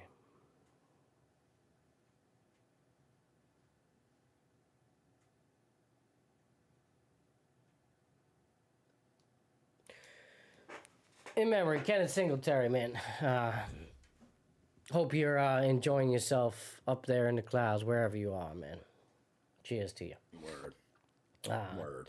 Tough day, tough news. I will be releasing a tribute video for him. I'll get to working on that in the coming days and all that. As I find out a little bit more information, I'll cut up a nice little video from our episode. Just in, I know he said a bunch of poignant things in that episode, and it really touched home. And it's going to be kind of eerie doing that, Dub, and cutting that up. And I'm getting emotional just thinking about it. Yeah. It's gonna be healthy, bro. Trust me. When it's all over, you're gonna be like, "Wow, I'm glad I did that." Yeah. Because you're gonna get to steal a little piece of them again. Trust me, yo. Yeah. Anything, yo, from you get people when they leave, bro. Anything you get from them, you take it and run with it. The old voicemails, all that shit, the messages. Yeah, it's weird. Fuck, It's just eerie, you know. Like I just my never. people, man. Yeah, my people that are gone, man. They're still in my phone. I can't erase them. Yeah, I do have. Yeah, I don't have any of that stuff from my father anymore. I have my mother has like old videos and things like that, like You held that shit as long as you could, bro. You didn't get old rid of them. recordings. I don't have much. I don't at all. Like my mom's got them locked away somewhere. I don't even know. I probably haven't heard my dad's voice in Your mad pops long. left before the real recording era. Yeah, The all fucking that phones shit. people I didn't have a phone. before. You know, when he passed away, I Right. didn't have a phone. You know, I was still hanging out. I was a kid. Just- Yeah. Yeah, all that shit was gone. So we have like old school like tape deck recordings of my dad, you know, like the freaking, you know, like just straight up. Yeah, like you got to put the tape in, you know, to the stereo, you know, type shit. You know, we have that type of stuff, you know. These old like digital cameras that, you know, recordings that we have, you know, locked away in a freaking cabinet of him. You gotta get that the what do you call those cords? The yellow, red, white ones? Yeah, the aux cords and all that. Yeah, that type shit. Yeah, yeah, for sure. Yeah, you got Yeah. hook it up to the TV. Yeah. Yeah, man. Yeah. So yeah, it's gonna be interesting. I did, you know, Dub. And it hit home so much when I found out today. I'm like, damn, man. Like Oh yeah. That very emotional match. You got it. like this was, you know, this is just, you know, 8 months ago, and you know, who you never think, right? Like especially with us, like doing what we do. You know, we haven't, in retrospect, we haven't been doing it for that long. And you never like dream of like, oh, we're gonna have somebody on the show. We can get a guest, you know, because you know, we could count the number of guests we've had, right? You know, like probably less than 20. You know, and it's just like one of them gone. You know, that's crazy. You know, the last 5-6 years of my life, I've totally become aware with my mortality and my loved ones' mortality, and it's something that I just really walked into at 46 or for whatever it was recently, though, the last 5-6 years in my 40s. And I think you're starting to walk into that shit. Yeah, no doubt. I mean, I've also experienced. I mean, I lost my father. I lost my uncle. I lost my godfather. I lost my grandfather. My great grandfather. Yeah. Elders, your peers. Yeah, now I'm starting to see that. Yeah. Where you can see this guy's my age. This guy's 5 years older than me. This guy's 5 years younger than me. What the fuck? For sure. When you care about people, it's a little you know. Yeah, I had a friend a couple of years ago passed away. He was younger than me, cancer. You know, it's more time to think about, right? Yeah. You lose a loved one like an uncle or dad. That shit, you don't have time to think. That shit is crazy. I don't think so. But you lose our friends. It's different, man, and only you know. Because your friendship is what it is. No one can really. Your friendship with Ken, I can't relate to it. You guys were in the room together. Like you guys, I met Ken because of you. Right. You know, my loss, and you can't quantify them. We just have to respect each other, and it's just take care of each other. All of us, you know, strangers. For the second, you know, hold the door for them. Thank you. You're welcome. All that shit. Yeah, you never know. You know, as I hear more details about his condition in the later stages, you never really know what people are going through. I think he was probably hiding a lot more than he was putting on. I think, you know, when he spoke about it, yeah, he knew more. Right. Yeah, you're right. When he spoke on it, it was. When you think about it in hindsight, he was coming from an uplifting place and a motivational place and a positive place. So things weren't as probably great as he made it out. I don't know, speculation. Sure. But that's the typical cancer, the typical cancer survivor type mentality. You see one of two ways with people. They get either very positive and uplifting, or you see a negative side to cancer where people start to give up. Sometimes you see a little bit of both, and I think, you know, from what I'm hearing, towards the end, he was ready to give up. He was ready to, you know, I'm hearing accounts from people that were, you know, with him in hospice. You know, when he entered hospice, and you know, he was ready to go. So he knew it was time. He wasn't very vocal about it, unfortunately, due to his condition. But it's his business, though. But you know, he seemed, you know, at peace with it and was ready to go, you know, so it sucks, man. I can only imagine the pain And you and me know all too well, working in healthcare for years now. I know you've been out the game for a little bit, but you worked in healthcare for a long time, a lot longer than I did, and Right. we've seen it all too Right, well. Matty. And we understand on a different level. We've seen it firsthand account one too many times, especially in these hospice facilities. We used to take patients there all the time. And it's tough. It's not easy to see and to think that our friend Ken was going through it all this time. I thought he was good. He kind of just fell off, and I didn't hear about him. It hurts me because I'm like shit. Like maybe I should have checked in. But again, like was shot up, huh? He left that impression of, that things were getting better. There was still time. And I guess he did that intentionally. So, what a great soul, man. Watch his story, his episode again. Rather, there's gonna be things I'm gonna watch it again. There's gonna be stuff that I just see in it that I never saw or missed before. Yeah, for sure. I encourage you guys to check it out. Episode 32. I think in his honor, I'll probably put the link of the episode up in my bio on Instagram for both the Epis and the Epis Benedetti page. Put those links up there for you so you guys could check it out. And again, check out future updates. I'll throw out a little tribute video for him. And again, my condolences to him, his family, and all his friends. And again, may he finally rest in peace. That's it, Dub. That's all I got for tonight. It is 1 o'clock in the morning, my friend. We always seem to find a way to go the distance. And here we are, the conclusion of yet another episode 68. A good one here live on Twitch and YouTube. A lot going on. We got the Nick reaction. We got the Mets drama. We got the NFL draft. All right. Gino was snapping at comments at the end. I want to talk to him. I'm going to talk to him tomorrow. We had quite a few join the chat tonight. Gino, we had Nasty, we had Ryan. Quite a few stopping by. Will with the shout out to Will from Long Island with the call in, talking about the Knicks. So a good show overall tonight, beauty. We love it. And again, for all you that were silently watching or you're watching in post, please keep on showing up. Please like, comment, share, and subscribe. And Dub, that's all I got for today. Any closing comments for the people? And we hit a lot of stuff, man. We're gonna talk a lot about coming up, more hockey. We're gonna get World Cup coming up soon for you, Maddie. That's gonna be you. We're gonna get geared up. We took a little break. Here we are. We're back. Once in peace. Rest in peace, Ken Singleton. God bless everybody. Keep showing up, Maddie. It's all yours. All right, everybody, that's it. This concludes episode 68 of Epis Sports Radio. This is Epis Radio Entertainment. Thank you for joining us today for this show. If you like it, please like, comment, share, and subscribe. And, we'll see you on the other side. Keep showing up. All right. Keep showing up.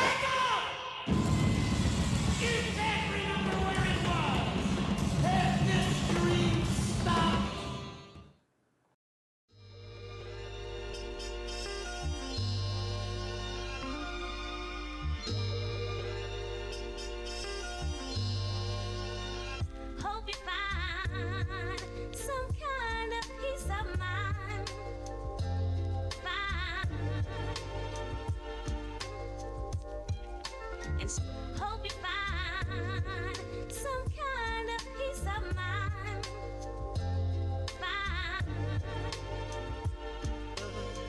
Was true. In my love, in my hope you find some kind of peace of mind.